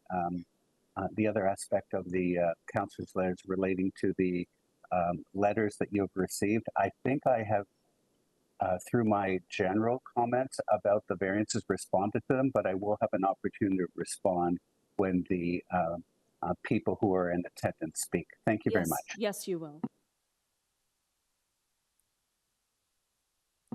So I just wanted to double check with either city staff or the deputy. Have you seen any letters or formal letters around the heritage aspect of this application? Through you, Madam Chair, I don't see anything in our system. Okay. The second thing before we get to the speakers is that we do have a request for a deferral from here. So I just wanted to double check with the members if this is something that you want to consider now or holding this at the end. What's the feeling around the deferral requests? Just to have that sense of, is this something you think that should be potentially considered? If so, then we might go ahead and ask members if they're okay with a deferral and then go for a motion on that, because we're being asked to call for a deferral now. So I want to know what you think. Madam Chair, would you like me to speak to that? I'm asking the members first to see what their positioning is based on what they're seeing. And then I'll get to you to ask your opinion. Thank you. Yeah. You'd like to, okay, so we've got a couple of members saying to proceed, and Mr. Hunt, Member Hunt, was there something you wanted to share? Yes. I just wanted to say, Madam Chair, that my reading of Councillor Robinson's letter, while it does mention heritage, whether or not that is applicable. I get the sense that there's more concern, and we may hear it from the speakers, about the lack of community consultation regarding this application. So I just wanted to make that comment. All right, so in light of that comment, then maybe we should be hearing from the residents, and we've got a couple of members which really trumps everyone to say move forward. So with that discussion, we're going to move forward with this application and hearing it today. So if there's nothing else, Mr. Goldberg, we're going to move on to the speakers. And the first speaker, we've got someone with their hand up. They'll come down and introduce themselves to the mic. We're really sorry that these mics aren't working, but if you don't mind having a seat right up front here and pressing the button so that the mic goes on. There you go. If you could state your name and address for our record, please. Hey, good afternoon, Madam Chair and members of the committee. My name is Sandy Legston, and my husband is here as well today. His name is Ed. We are the owners and residents of 17 DINNICK, the property immediately to the west of 19 DINNICK. Okay. We were away enjoying the last days of summer when the public hearing notice was delivered in the days leading into Labor Day weekend. We were extremely surprised by this proposed plan, since there was no outreach to us or any of the other adjacent or peripheral neighbors that we contacted. We have never dealt with the Committee of Adjustment proposals before, and therefore were scrambled over the Labor Day weekend without benefit of professional advice to understand what was being proposed and to consider how it would impact us. Our objections to the plans flow from too large a house, an FSI of 0.58, being proposed to be built on an already generous 50 by 150 lot. This leads to 11 variances being required for side yard setbacks, FSI length, depth, canopies, and awnings. These variances would impact us in several ways. Firstly, the houses on DINNICK are generally separated by single driveways, so the spacing between the houses is greater than just the required side yard setbacks. The proposed house would have an integral garage with a second story plus the pitched roof. This will result in a great reduction of the space between the proposed house and our home and would be inconsistent with most of the other homes on DINNICK and would contribute to what I would understand is referring to as massing. Second point would be that we have two windows on our second floor facing east toward the proposed build. These windows currently receive significant daylight because they're above the existing homeowner's carport, which is only one story, and there is significant setback from the existing home. The proposed side yard setback variance would result in a two-story wall of about 2.7 meters from these windows, substantially reducing light flow to those windows. And then three, our basement walkout leads to our backyard patio, which is about more than 5 feet below the grade of the proposed house. The length and depth of the proposed house will tower over our patio, reduce or completely eliminate our morning sun, and impact our privacy. Even though the proposed sunroom extension at number 19 is only one story, it will still tower over us and shadow us from morning sun. We're also quite worried about the stormwater runoff onto our property due to the significant reduction of softscape due to the overall size, length, depth, and we think because of the narrowness of the proposed side yard setback. In summary, we believe that a new build should attempt to adhere to existing bylaws. In our view, applying for 11 technically minor variances without attempting to engage with impacted neighbors constitutes a major departure from the objective of the planning process, as well as from established norms. While we are open to the redevelopment of older homes in the neighborhood that is generally respectful of the established bylaws, this proposal presents significant concerns in terms of massing, especially viewed from our backyard, and we respectfully request that the committee deny this application. Okay, thank you so much for that. Members, do you have any questions of Ms. Legston? Good, that's good. Okay, there being none, then thank you very much. We'll move on to the next speaker, and I'm not sure if they're here or online, but there's a Fergus and Ruth Gould. Is one member from that household here, Fergus or Ruth Gould? Yes, Okay, I'm online. great, thank you. If you could state your name and address for the record, please.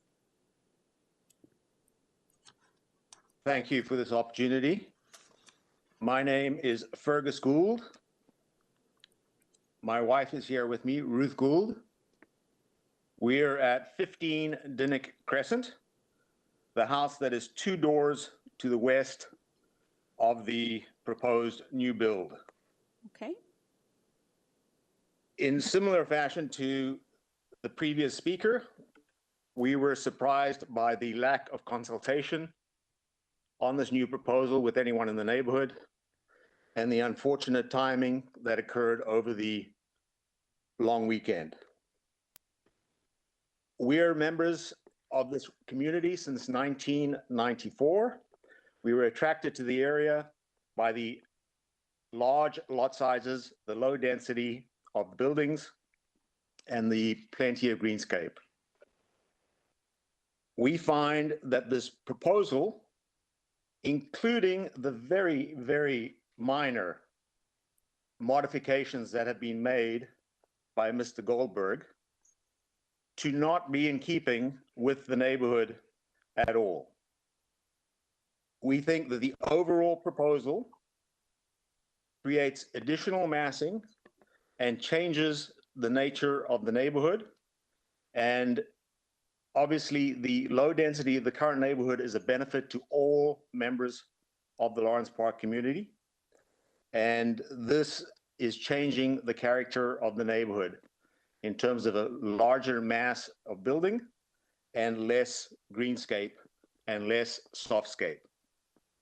So specifically, our main objection is to the overall FSI, whether it's 0.59 or the slightly modified 0.58 makes little difference. It is a very substantial square footage on a very substantial and generous lot size. For a new build, that seems to us to be quite unnecessary, and that changes the look of the neighborhood, as we said. In addition to that general overall point, we make the specific points that, yes, in the new proposal, maybe the side setbacks just meet the minimums, but as we said, many of these homes here have driveways, so they are well under the minimum setbacks. This house is taking everything it can to the absolute limit, going to the side yard setbacks. In addition, we find that the length and depth, that would be numbers 5 and 6 variances, are extreme and have the effect of reducing the sight lines and the light that might go to the neighboring properties. And thirdly, given the fact that there are some minor existing minor existing variances, that seemed very reasonable for the old property, which was well within a reasonable size. So with the added FSI and those existing setbacks, it's basically just takes things over the top and creates, in addition to the actual specific FSI, there's no softscape in the front yard with the proposed driveway and size and hammerhead, and there's virtually no softscape in the backyard with the hardscape, the pool building, and the pool. So for that reason, we recommend that this should be rejected. Okay, thank you so much for that, those explanations. Members, do you have any questions? There being none, we'll move on to the next speaker online, and that's Bill McLeod. Mr. McLeod, are you there?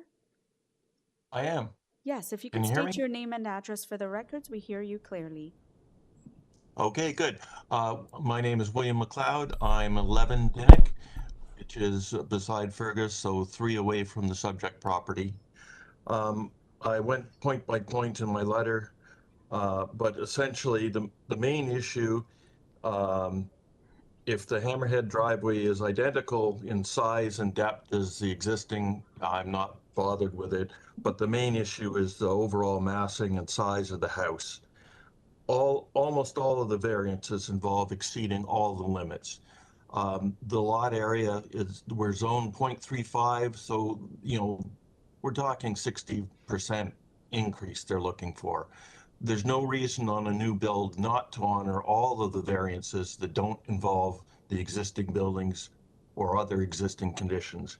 But less hardscape, not meeting any of the things like side setbacks that can be done with a new build, exceeding most of the limits, taking it right to the absolute limit in height, and it's just going to be large massing, shadowing the neighbors, and setting a bad precedent for all the builds that are going on in Lawrence Park.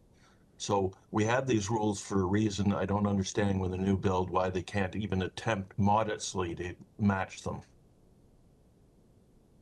Okay, thank you for that. Members, any questions of Mr. McLeod? If there's none, before I get to the Ratepayers Association, let's call in Janet Griffin. Janet Griffin, online, are you there? I'm online. Yes, if you can Can you state hear your me? name. Yes, clearly. We can state your name and address for the record, please. Thank you. My name is Janet Griffin, and I'm at 63 St. Edmunds Drive. I'm 260 meters away from this property, so I'm not in your normal. I'm 10 meters out, shall we say, of your normal distribution.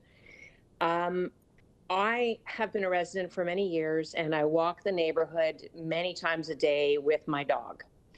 And I would just like to observe that this particular block of DINNICK has many charming older homes. This is an area that is under consideration for a heritage conservation district. Yeah, and that's a long process inside the city. So I don't know the status of that consideration. But this home is one of several in the block that are more than 80 years old, and this one may even be 100. And in terms of the streetscape, as you walk the street, this one has a little carport, but it is overall a sense of a lot of green space and a lot of land available as one walks the neighborhood. It's got a lot of landscaped open space, and that's very attractive and why many residents like it in Lawrence Park. And my concern with this is as you develop the property and convert a carport into a two-story building, incorporating an integral garage, you're creating quite significant massing on the street. And most importantly, when you look at the side yard setbacks, I acknowledge Mr. Goldberg's comment that they were improving that variance. But I would say comparing the 1.22 to what exists at the houses adjacent to it, in particular the house to the west, is not really germane, because that house was also constructed about 90 years ago when a different bylaw set was in place. The current bylaw is for 1.5 meters, and it was an increase, and you committee members know this very well. There's a number of factors in that, but the most important one is being able to get water shed away from between the houses. At 19, it's on a slope. The property is higher to the east and lower to the west, and so water will quite naturally run down toward the west. And in reducing the side yard setback below what is required by the bylaw, they are clearly imperiling the flow of water when we have more and more aggressive storms in our climate. So I think that the most important thing that they should do, if you were amenable to adjusting the variances, would be to bring the side yard setbacks in line with the current bylaw. And that would alleviate the flood risk more than anything else. There is a huge amount of roof space with this new build that doesn't exist, and as a previous member said, a lot of hardscape. And so attempting to manage water flow is critical. And I would ask that the committee consider rejecting the variances pertaining to the side yard setbacks, please. Thank you. All right, thank you for that. Members, do you have any questions of Ms. Griffin? Okay, there being none, we'll go to the final speakers noted here today, and that is Edelgard and Lutz Fulgraf from the Lawrence Park Ratepayers Association. Are the Fulgrafs on the phone? Yes, can you hear me? Yes, I can. If you could state your name and address for the record, please. Sure. It's Lutz Fulgraf. I'm speaking for the Lawrence Park Ratepayers Association. The address is 3219 Yonge Street, Toronto, Ontario, M4N3S1. Okay, go ahead. Well, thank you, first of all, for letting me speak to the committee. If I counted correctly, the file shows 6 letters of objection plus a councillor's letter recommending deferral. There's also a forestry memo that asks for deferral or denial, and a transportation services report that asks to refuse variance number 2.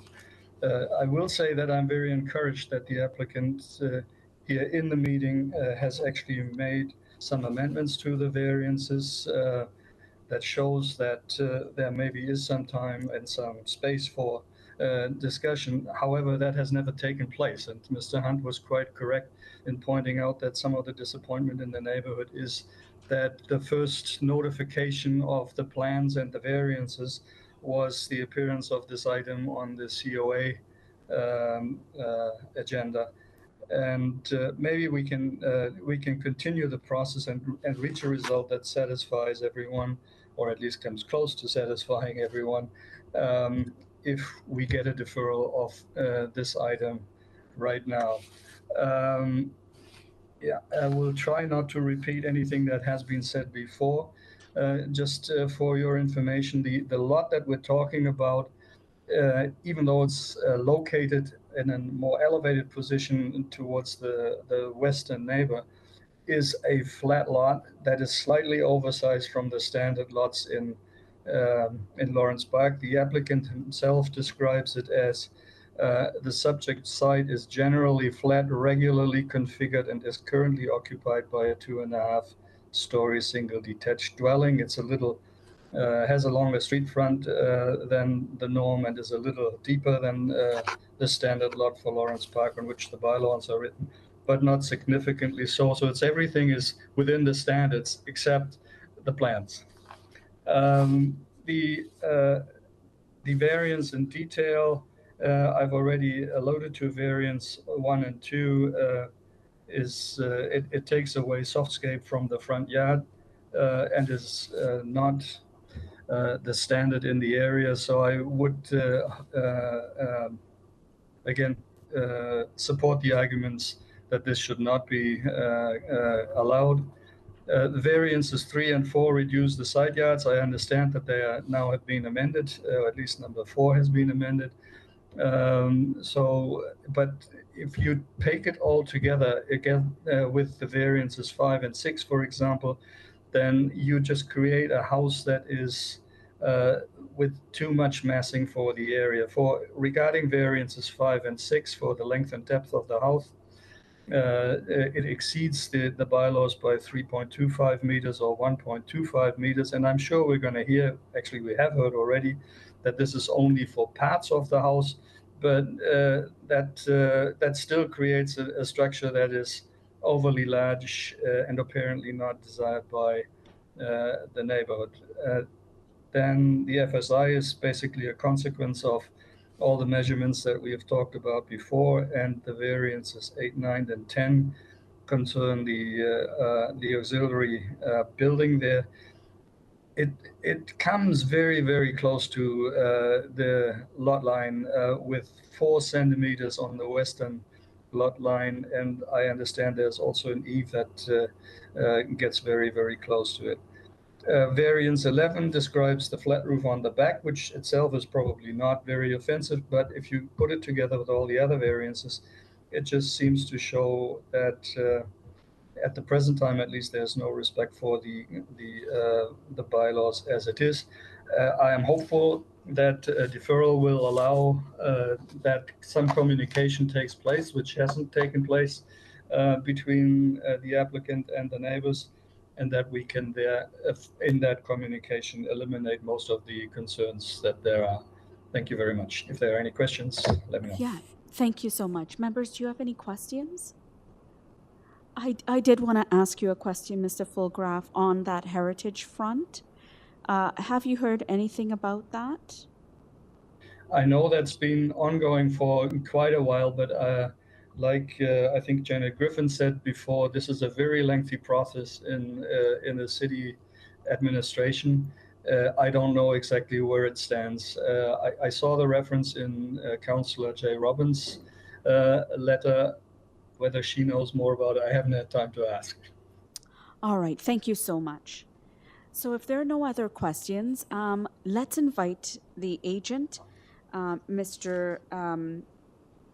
Michael Goldberg, to come back on to respond. And you've heard sort of the lengthy discussion from several different representatives, with also letters that have come in. Please respond. Thank you. Thank you, Madam Chair, for this opportunity. I'm going to say a few things, and in response to some of the things we've said, this is not an oversized Lawrence Park house. In total, it is about 4,200 square feet. That is not an unusually large house for a Lawrence Park house. Also, the bylaw does not mandate that existing carports or driveways that go into the backyard be maintained as such. We are proposing 1.22 meter and 1.26 meter side yards, where 1.5 meters is the standard. Also, as you saw in the site plan, if that can be put on the screen, there are many rear yard garages in the area, and you can see. Oh, you can go back to the backyard there. Scroll up, please. Yeah, you can see there's a very large garage in the adjacent property to the east. We don't have any of that. The backyard is completely open, but for the small existing accessory pool building that's in the southwest corner. And of particular note, from a standpoint of meeting the existing physical character of the area, 0.58 is not out of line with other approvals in this neighborhood, in this immediate neighborhood, and this broader neighborhood. I will also say, note the variances we are not asking for. We are not asking for height. We are not asking for landscape open space, front yard or backyard. We are not asking for front yard variances or rear yard variances. In fact, the rear yard, the standard, the requirement is 11.43 meters. And we are proposing a rear yard of 17.21 to the one-story bump out and 20.09 meters to the one-story bump out. So there was a comment about drainage about the side yards. I don't know what the additional 0.25 of a meter would do for drainage. This is a building department. As committee members know, drainage is a matter of review at the building department stage, and I would respectfully request that the committee leave it to that. And in terms, finally, of the extension from the 18 meters or the 17 meters permitted, the two-story section is within the 17 meters permitted. The additional length is set back from the side yard lot lines. It's 1 story in length. It is not an unusual Lawrence Park minor variance to have 1-story additions, particularly when they're set back from the side lot lines. I've got a listing throughout the neighborhood where this is taken place. So, and I would respectfully request that the committee have no regard to this heritage. If the Ratepayer Association doesn't have an idea where this matter is at, and the councillor says it's been taking a few years, I would suggest it's stuck in neutral because it's not an active item that's on people's radar. and it's not a listed property. You do not have comment from Heritage Preservation Services, and it would be a patently unfair matter or principle to impose on the other application. The final comment I'm going to raise to committee members is the concept of consultation. I'm going to emphasize, sure, consultation does happen from time to time with immediate neighbors, and there's absolutely nothing wrong with that. But because this is a 4,200 square foot house with the reduction, and because the variances are not large variances, we are prepared to eliminate the hammerhead and return that to landscaping if that's the committee's desire in the front lawn. Even with the hammerhead, we don't have a landscape open space variance at the front, but in any event, we are prepared to eliminate that. This is a pretty normal, you just have to look at any of the elevations and how it relates to the neighbors. This is a pretty normal Lawrence Park proposed dwelling. It is not out of scale. It is not too big. It is not too high because it meets the bylaw. And those would be my respectful conditions. We do not want to have a refusal from committee today. I hope I have addressed things, but if the committee decides to defer this because of the comments, we will live with that decision and we will consult with everybody, but we would like to have a decision today because the construction season and building permit season is coming and the owners would like to move forward. Thank you so much. I hope I have been responsive to the comments that have been raised. Okay, thank you. And yes, I think you have been. With that, I'll now turn it over to committee members. If you have any questions on the responses provided. If not, we still have the option of a deferral open, and the agent is open to that too, should you decide that you would want him to either consult further with Heritage or any of the neighbors who don't feel they were adequately consulted. Other than that, you have a decision still to make whether to approve or not approve this application. He has also left it open that should you have an issue with variances number 1 and 2, you can eliminate those as well.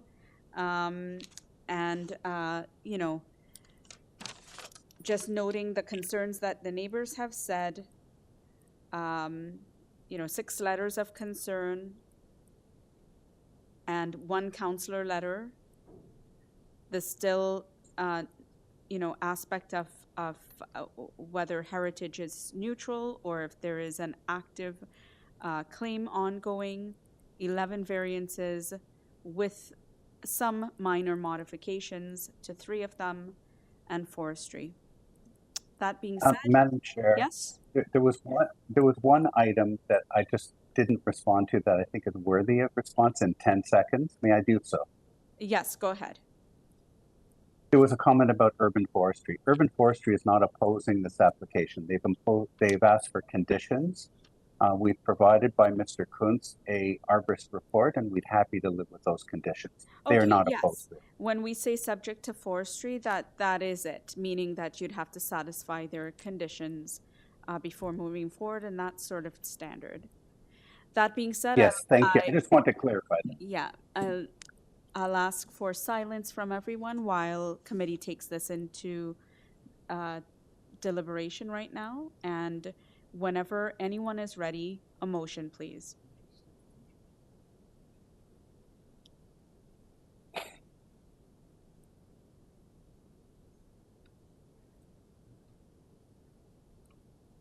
Okay, motion from Member Hunt. Thank you, Madam Chair. I've listened to the extensive presentations by the neighborhood and the Ratepayers Association, and the thing that really resonated with me is the widespread concern about lack of consultation as to how this is going to affect immediate neighbors.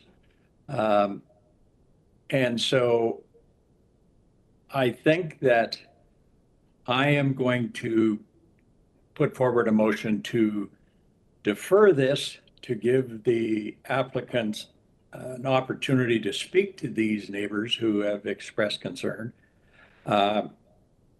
as opposed to either a refusal or acceptance. So I will put forward a motion to defer sine die for further consultation with the neighborhood. Thank you. We've got a motion from Member Hunt to defer this application sine die to allow further work with the neighbors and possibly other organizations. Can I get a seconder for that? Should I not have one, this motion fails. Seconded by no one. So that motion does fail. That means we require a new motion. Can I get a motion? Motion from Member Atarodi. Through you, Madam Chair, we carefully listened to the applicant and the neighbors, and at this stage, as that has been confirmed with the city staff, we have not received any letter of objection or any letter from Heritage Department, and we only receive a letter from Transportation that have a concern regarding variance number 2, and also would like to get the site plan renew site plan to be submitted to them. Therefore, I would like to put forward a motion to approve this application with the following changes. Variance number 2 has been eliminated, and as I mentioned,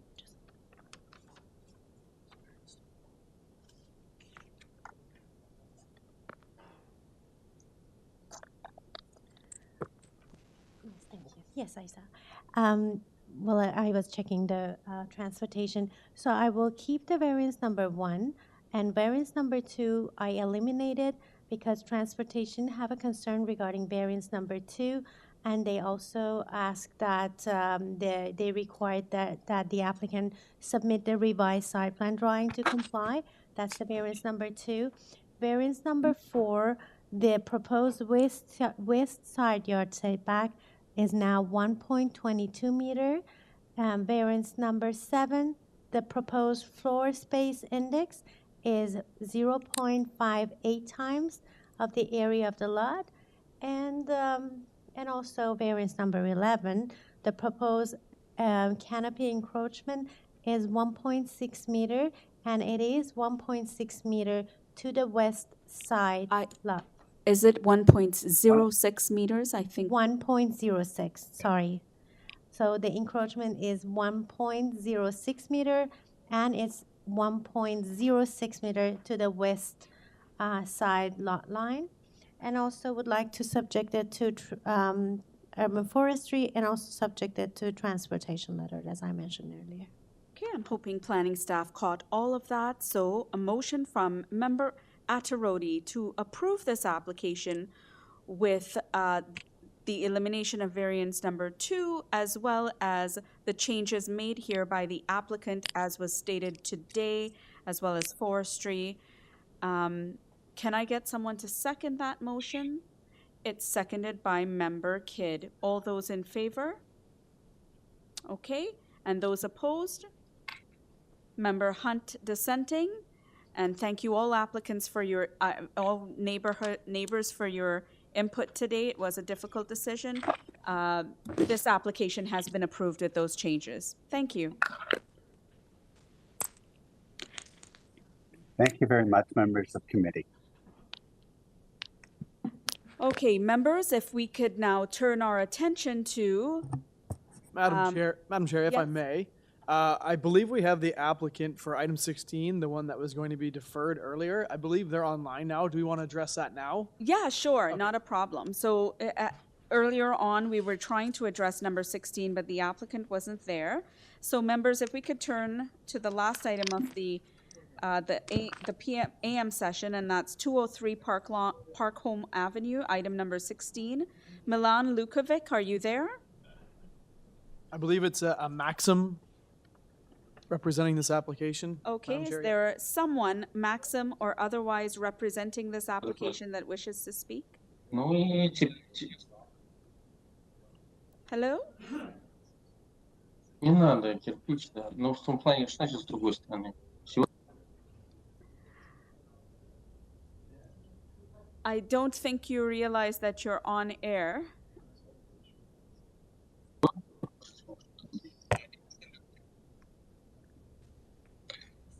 Гараж не надо, а дом надо утеплять. Так, дом надо. What we'll try to do then is let's come back to them at the end of the day and we'll have city staff try to contact them and let them know we've been reaching out. So let's, sorry for the wild goose chase, let's move back to item number 12. Item number 12 is 487 Coldstream Avenue. Members, there is no one to speak to this item. Again, it's Jonathan Benskowski, who is the agent. I'll get Mr. Benskowski back out again. And I don't think you need to state your name and address. You've done it twice over already. If you're there, come online. Good evening, good evening, good afternoon, committee. Okay. Is this your last item for the, for the morning session? For the morning session, yes. Right, because I think I see you for the afternoon as well. It's a long day for you. But all right, so Correct, members, there are 6 variances noted here. There's no one to speak to this application. Do you require a presentation? There's no reports from city planning or other planning, any of our other extended city family members. So with that, there's no requests for a presentation. Mr. Benskowski, do you have anything that you'd like to share with the committee members before they take this into decision making? I believe you'll hear my voice a lot more this afternoon, so I don't have anything to add if the committee doesn't wish for clarification. All right, not a problem. Members, if there are no other questions, can I get a motion? Motion from Member Kidd. Thank you, Madam Chair. I don't see any concerns from the planning staff with regard to this application or from the any of the adjoining neighbors. I'm going to put forward a motion to accept this application without condition. Okay, motion from Member Kidd to accept this application without condition, seconded by Member Hunt. All those in favor? Okay, your application has been unanimously approved. You can take a long lunch now and we'll see you back this afternoon. Thank you. Okay, thank you. Members, let's turn our attention to item number 13, which is 27 Plateau Crescent. Members, this again is an item to construct a new carport in conjunction with a new accessory structure. Please note that there's no one to speak to this application. We've just got an agent. They haven't registered, but we're going to try them. And please note that there are only 4 variances and no other reports. Is there a Vivek Gupta there? Vivek? Yes, madam. Yes, Vivek if you could Gupta. state your name and address for the record, please. My name is Vivek Gupta and my address is 201603 Argus Road, Oakville. Okay. And I'm speaking on behalf of the homeowner of 27 Plateau. All right, thank you very much for that. Members, do you require a presentation on this application? Okay, there being none. Mr. Gupta, is there anything you'd like to say about the application that you feel the members should, or if you'd like, they can go into committee and make a decision on this matter? I'll be more than happy to answer any question from committee members. This is a very small project and a very small job, and I don't want to waste time in explaining the project. If it is required, I will sure do that. Right. Okay, thank you so much for that. And if committee members have no questions, can I get a motion?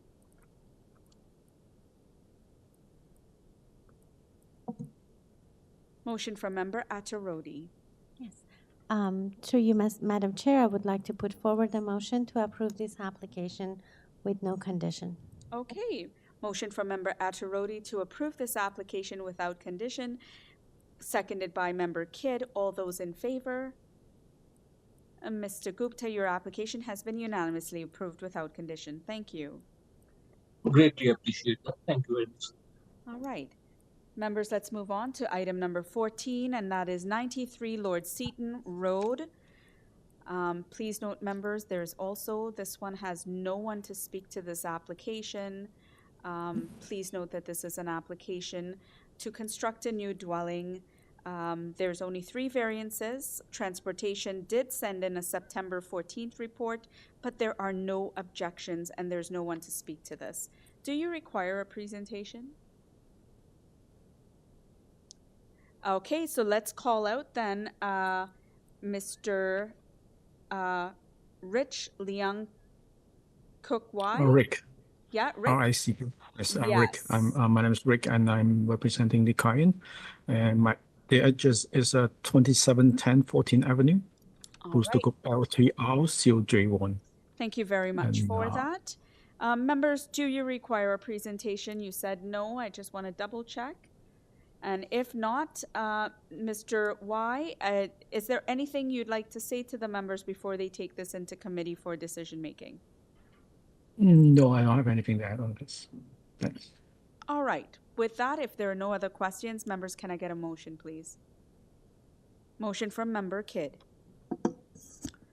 Thank you, Madam Chair. I feel the requested variances are minor in nature. I'd like to put forward a motion to accept the application subject to the transportation conditions set out in the transportation report dated September 14th, 2023.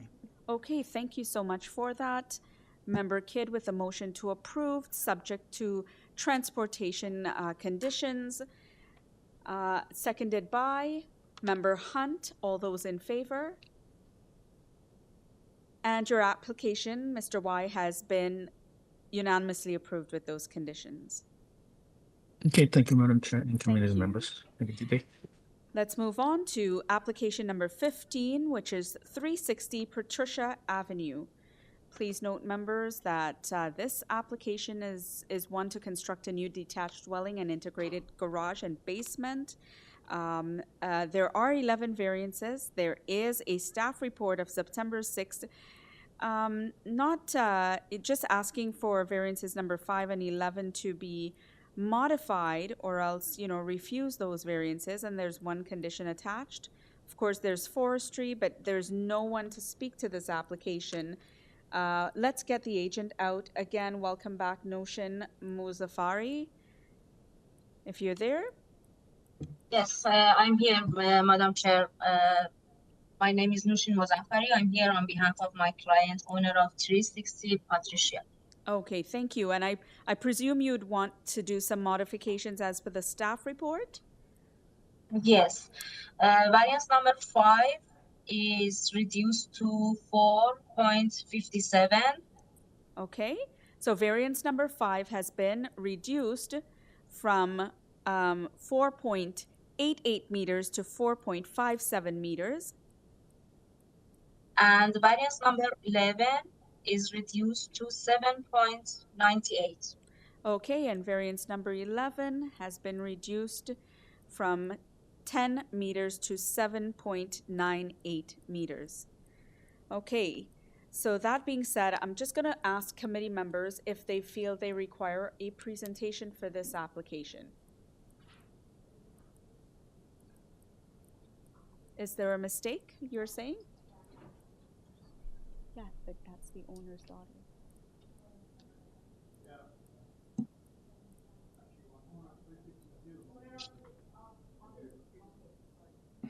Well, actually, Ms. Mozafari, I've noted that there is one speaker. I had thought that they were representing the owner, but it is of it's the owner of a totally different area at 362 Patricia Avenue. So why don't you provide us with a presentation on the merits of your application?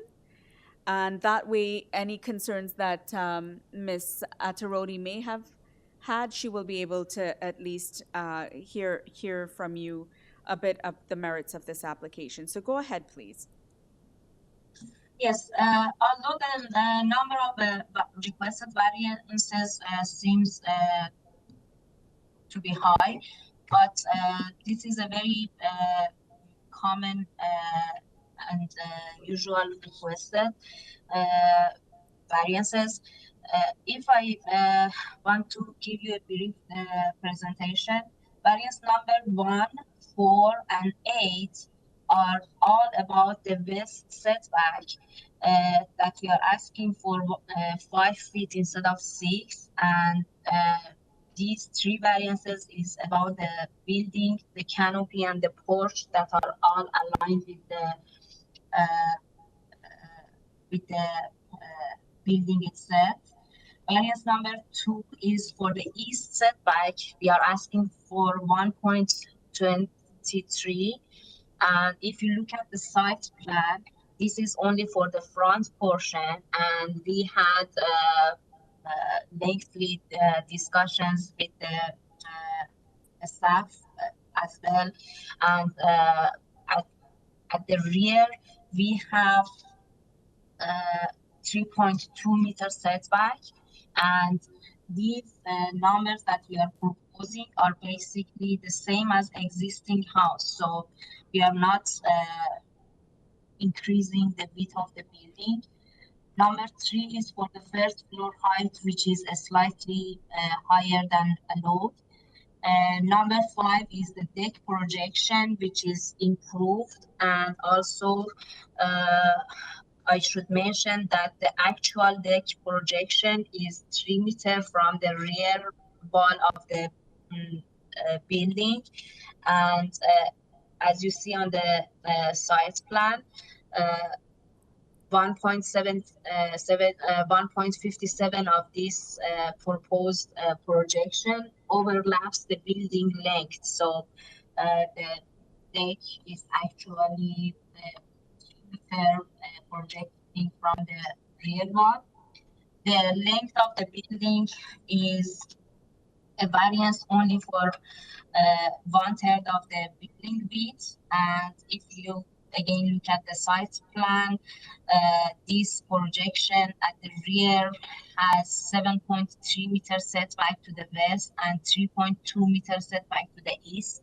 So this extra length is basically in the middle and not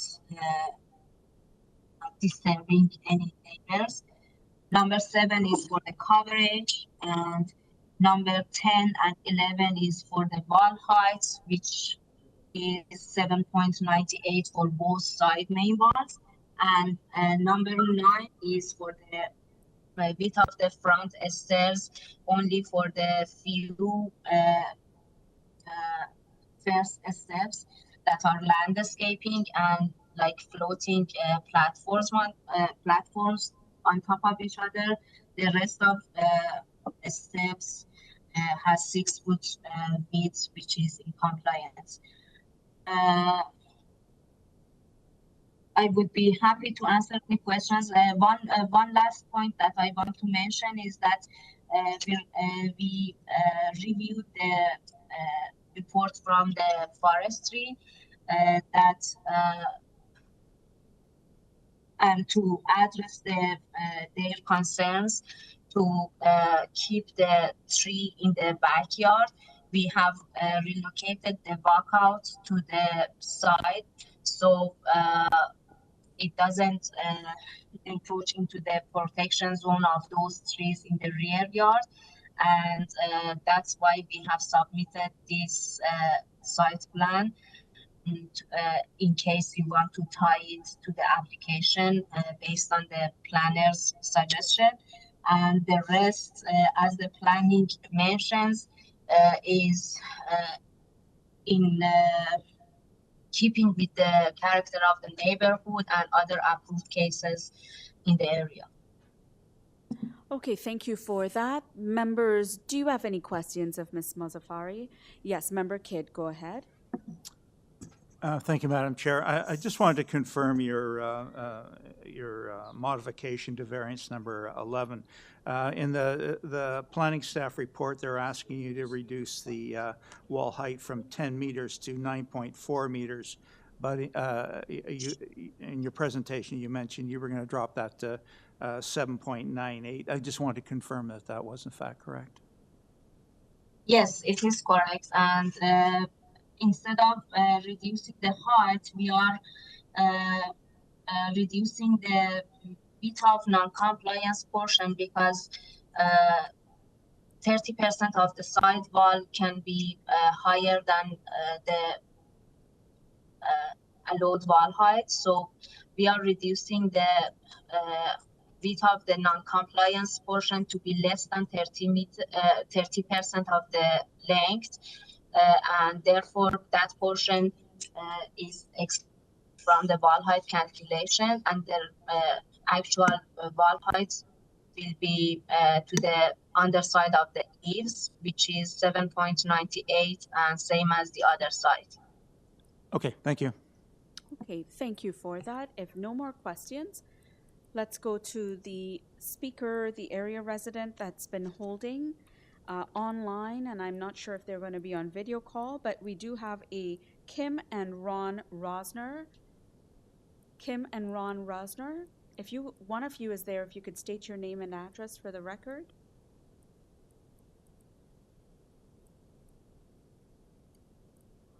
Either a Kim or a Ron Rosner, you're unmuted. I got it. Yes. Okay, I'm unmuted now. It's Ron Rosner calling. It's my mother-in-law who owns the house, Suzanne Smith. It owns 362 Patricia. Okay, if one of you could speak, if one of you could state your name and address and be the speaker, that would be helpful.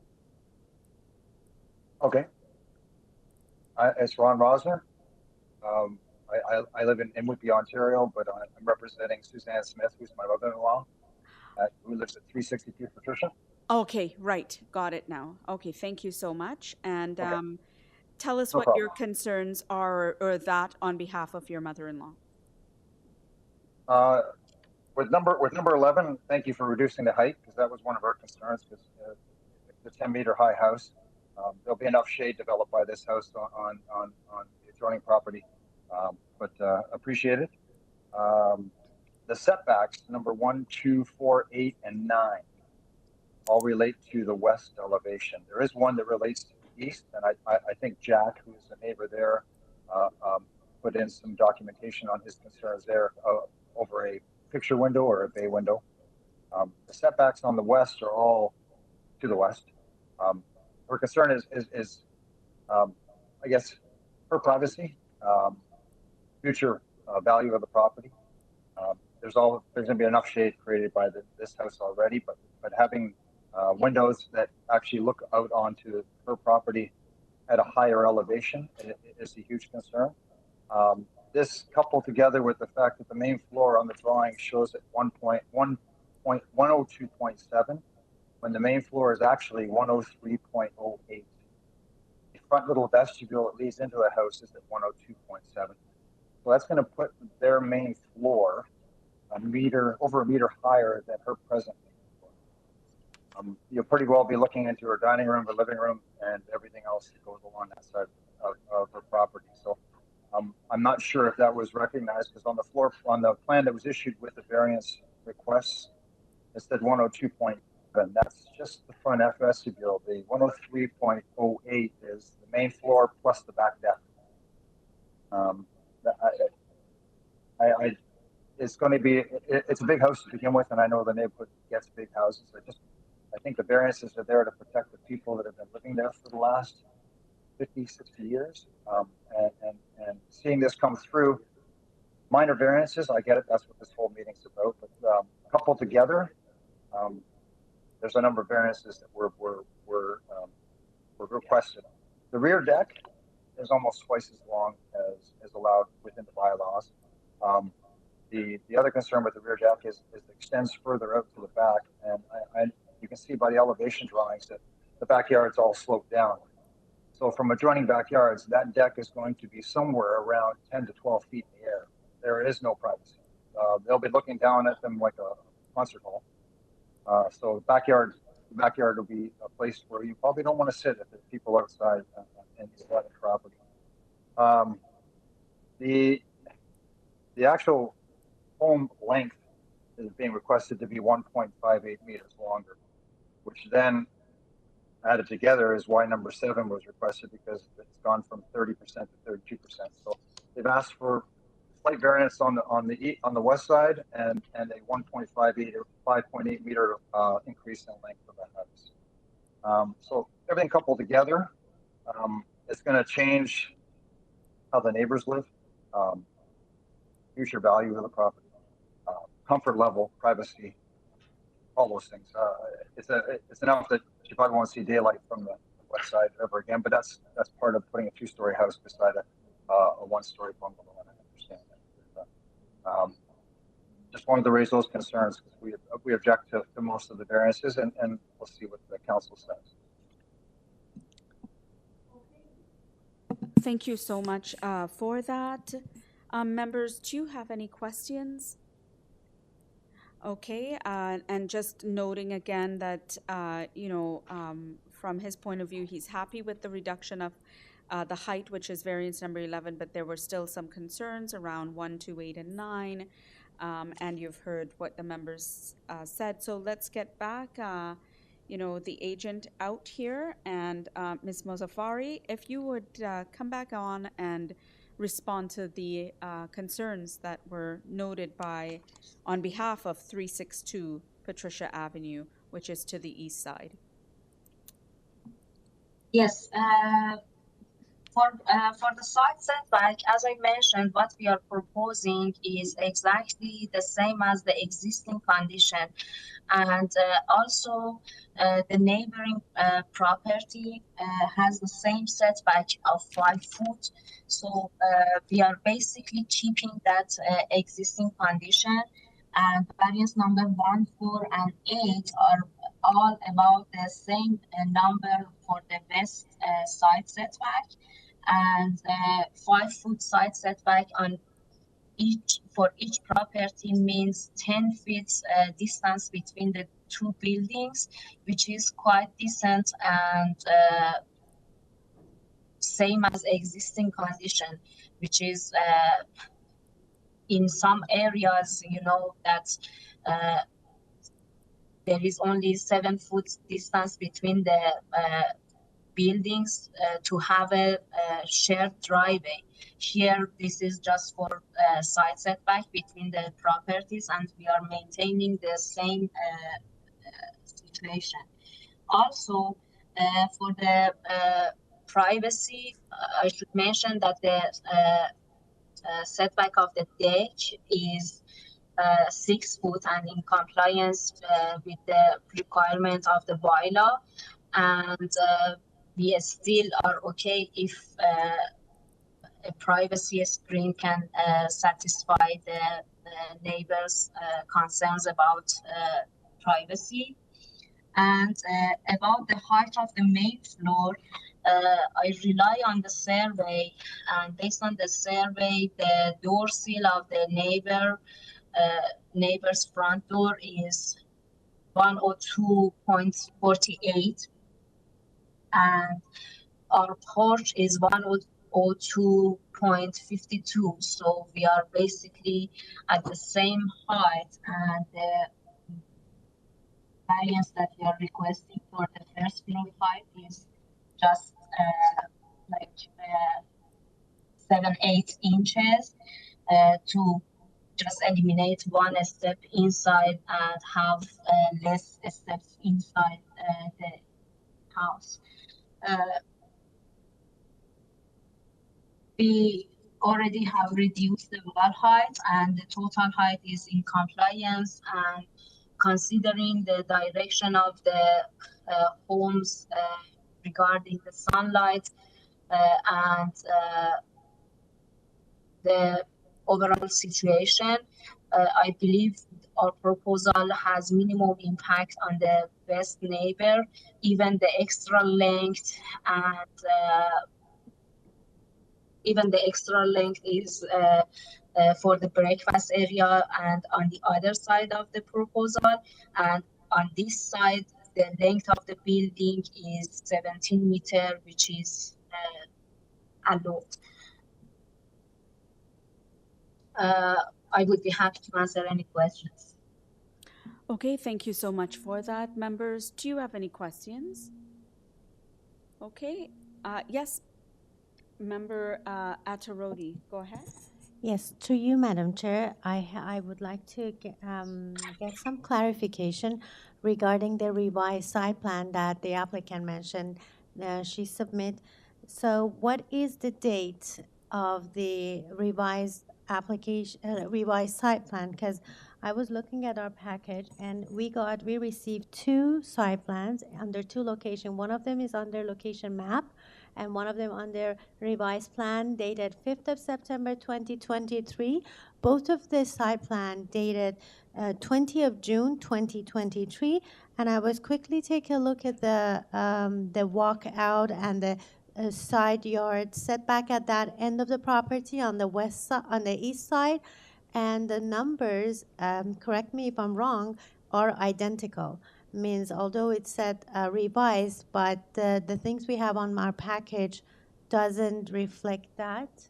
I can see that there is something city staff projected there.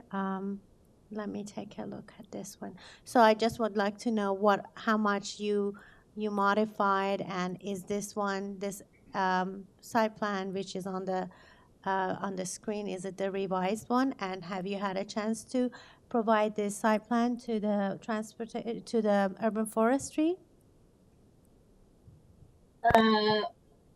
Yes, this is the final site plan, and to clarify the issue, we had a site plan that the planning is requesting to be tied to the application to make sure that we maintain the site setback on the east to be only for the front portion, and to have more setback at the rear, and also to make sure that the extra length is only for half of the width in the middle. But later we saw the concerns of the forestry. So this is basically the same building envelope, and we only have relocated the walkout to be on the side instead of the rear in order to keep it out of the protection trees protection zone. And this is the final site plan in case you want to tie it to the application based on the planning suggestion. We didn't have a chance to communicate with the forestry, but we are absolutely okay with having the forestry's conditions on the application. Submit proper applications to injure trees if needed, which I don't think it's even needed here about those trees in the backyard, because we already have relocated the walkout. Okay, now the site plan that is projected dated 13th of September is different than what I was referring to. So that, but I just, if we want to tie it to urban forestry requests the deferral. So that's not something we can tie on, but I would like to draw your attention to one couple sentence that it's in the report dated 31st of August, that they request the one that is underlined. Sorry, what is this, the applicant? Oh, that's the city. Sorry, I thought it's an urban forestry.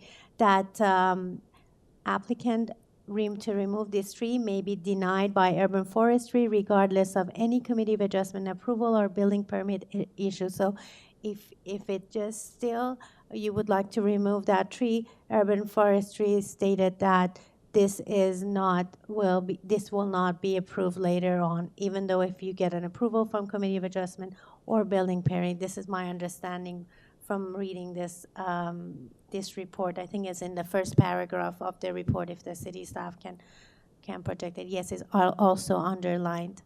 So I just want to draw your attention to that. Yes, I'm aware of that.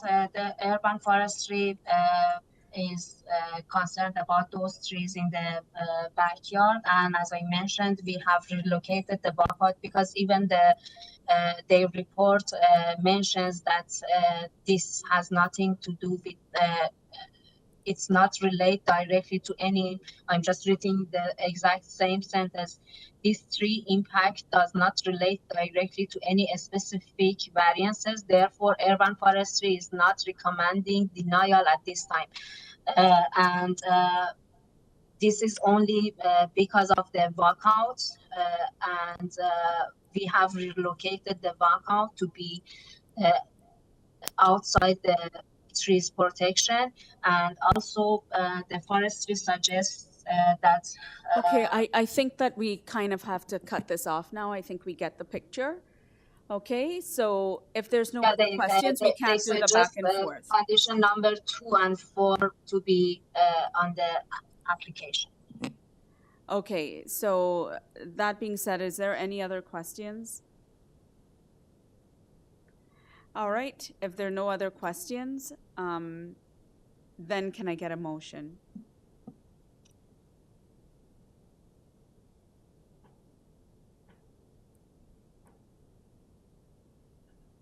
Okay, motion from Member Kidd. Thank you, Madam Chair. I think the application as amended is an appropriate proposal for this neighborhood, this property. I'm going to put forward a motion to accept the application amended to modify variance number 5 for the proposed deck projection from 4.88 meters to 4.57 meters, and modify variance number 11 for the proposed side main wall height from 10 meters to 7.98 meters. I'm going to make it subject to the condition that the proposal be developed in accordance with the site plan drawing submitted to the Committee of Adjustment and attached as attachment 1 to the planning staff report, and also subject to forestry condition. Okay, motion from Member Kidd to accept this application with the conditions that he has just outlined, seconded by Member. Yes, I will second it, but I would like to also ask Mr. Kidd if he want to accept to attach it to the revised site plan dated 13th of September 2023. Because I want to pause you there before Member Kidd considers that. Let's hear from the deputy. Through you, Madam Chair, I'm not sure who has seen the revised site plan, and if planning reports, their recommendation is in line with the revised site plan. As it is, it's not.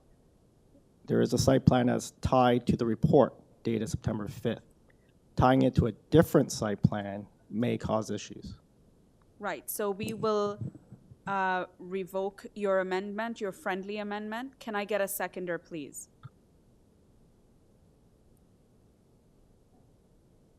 Okay, seconded by Member Hunt. All those in favor? Opposed? Member Atirodi dissenting. Your application has been approved with those conditions. Thank you. And let's just move on quickly to the final item. Who's the speaker? I will just ask city staff to talk about item number 16 again, which was a deferral request for 203 Parkholme Avenue. Madam Chair, we have a Maxim Efimov to speak to this. Okay, Maxim Atimov, if you're there. Yes. Yes, if you could state your name and address for the record, please. Maxim Efimov, 40 Hawthorne Road, Toronto. Okay, did you all catch that? You're okay with that? Can you repeat your address, please? My address is 40 Hawthorne Road, Etobicoke. Okay, 40 Carlstone Road, Etobicoke. Hawthorne, Hawth, Hawthorne Road. Okay, thank you for Okay. that. Now, what I'd like you to do is just give me a reason for the deferral request. There's no one to speak to this application, but if you could share with us why are you wanting to defer? We would like to scale down one of our requests and resubmit the drawings. You'd like to meet with the residents, you said? Now we would like to actually remove one of the variances from the application and resubmit the updated drawings. Okay, so submitting updated drawings and modifying some of the variances that are there. Okay, Yes. There being none, if there are any questions from the members, if no questions, can I get a motion to defer? Motion from? Member Hunt. Seconded by? Sorry, motion. Go ahead, Member Hunt, to say your motion. Thank you, Madam Chair. I would move deferral of this application sine die to give them an opportunity to revise their site plan. Okay, awesome. Motion from Member Hunt to defer this application sine die, seconded by Member Kidd. All those in favor? This application has been unanimously approved for deferral. Thank you, Maxim. Have a great day. Thank you. And members, I just need to ask, I mean, we're almost at 1:20 after the hour. Do you want to come back at 2 o'clock? Do you want to come back at 2:10? Please let me know how much time you need. 2:15? 2:15? Yeah, let's come back at 2:15. See you all back there. Our afternoon session will start just a little bit later.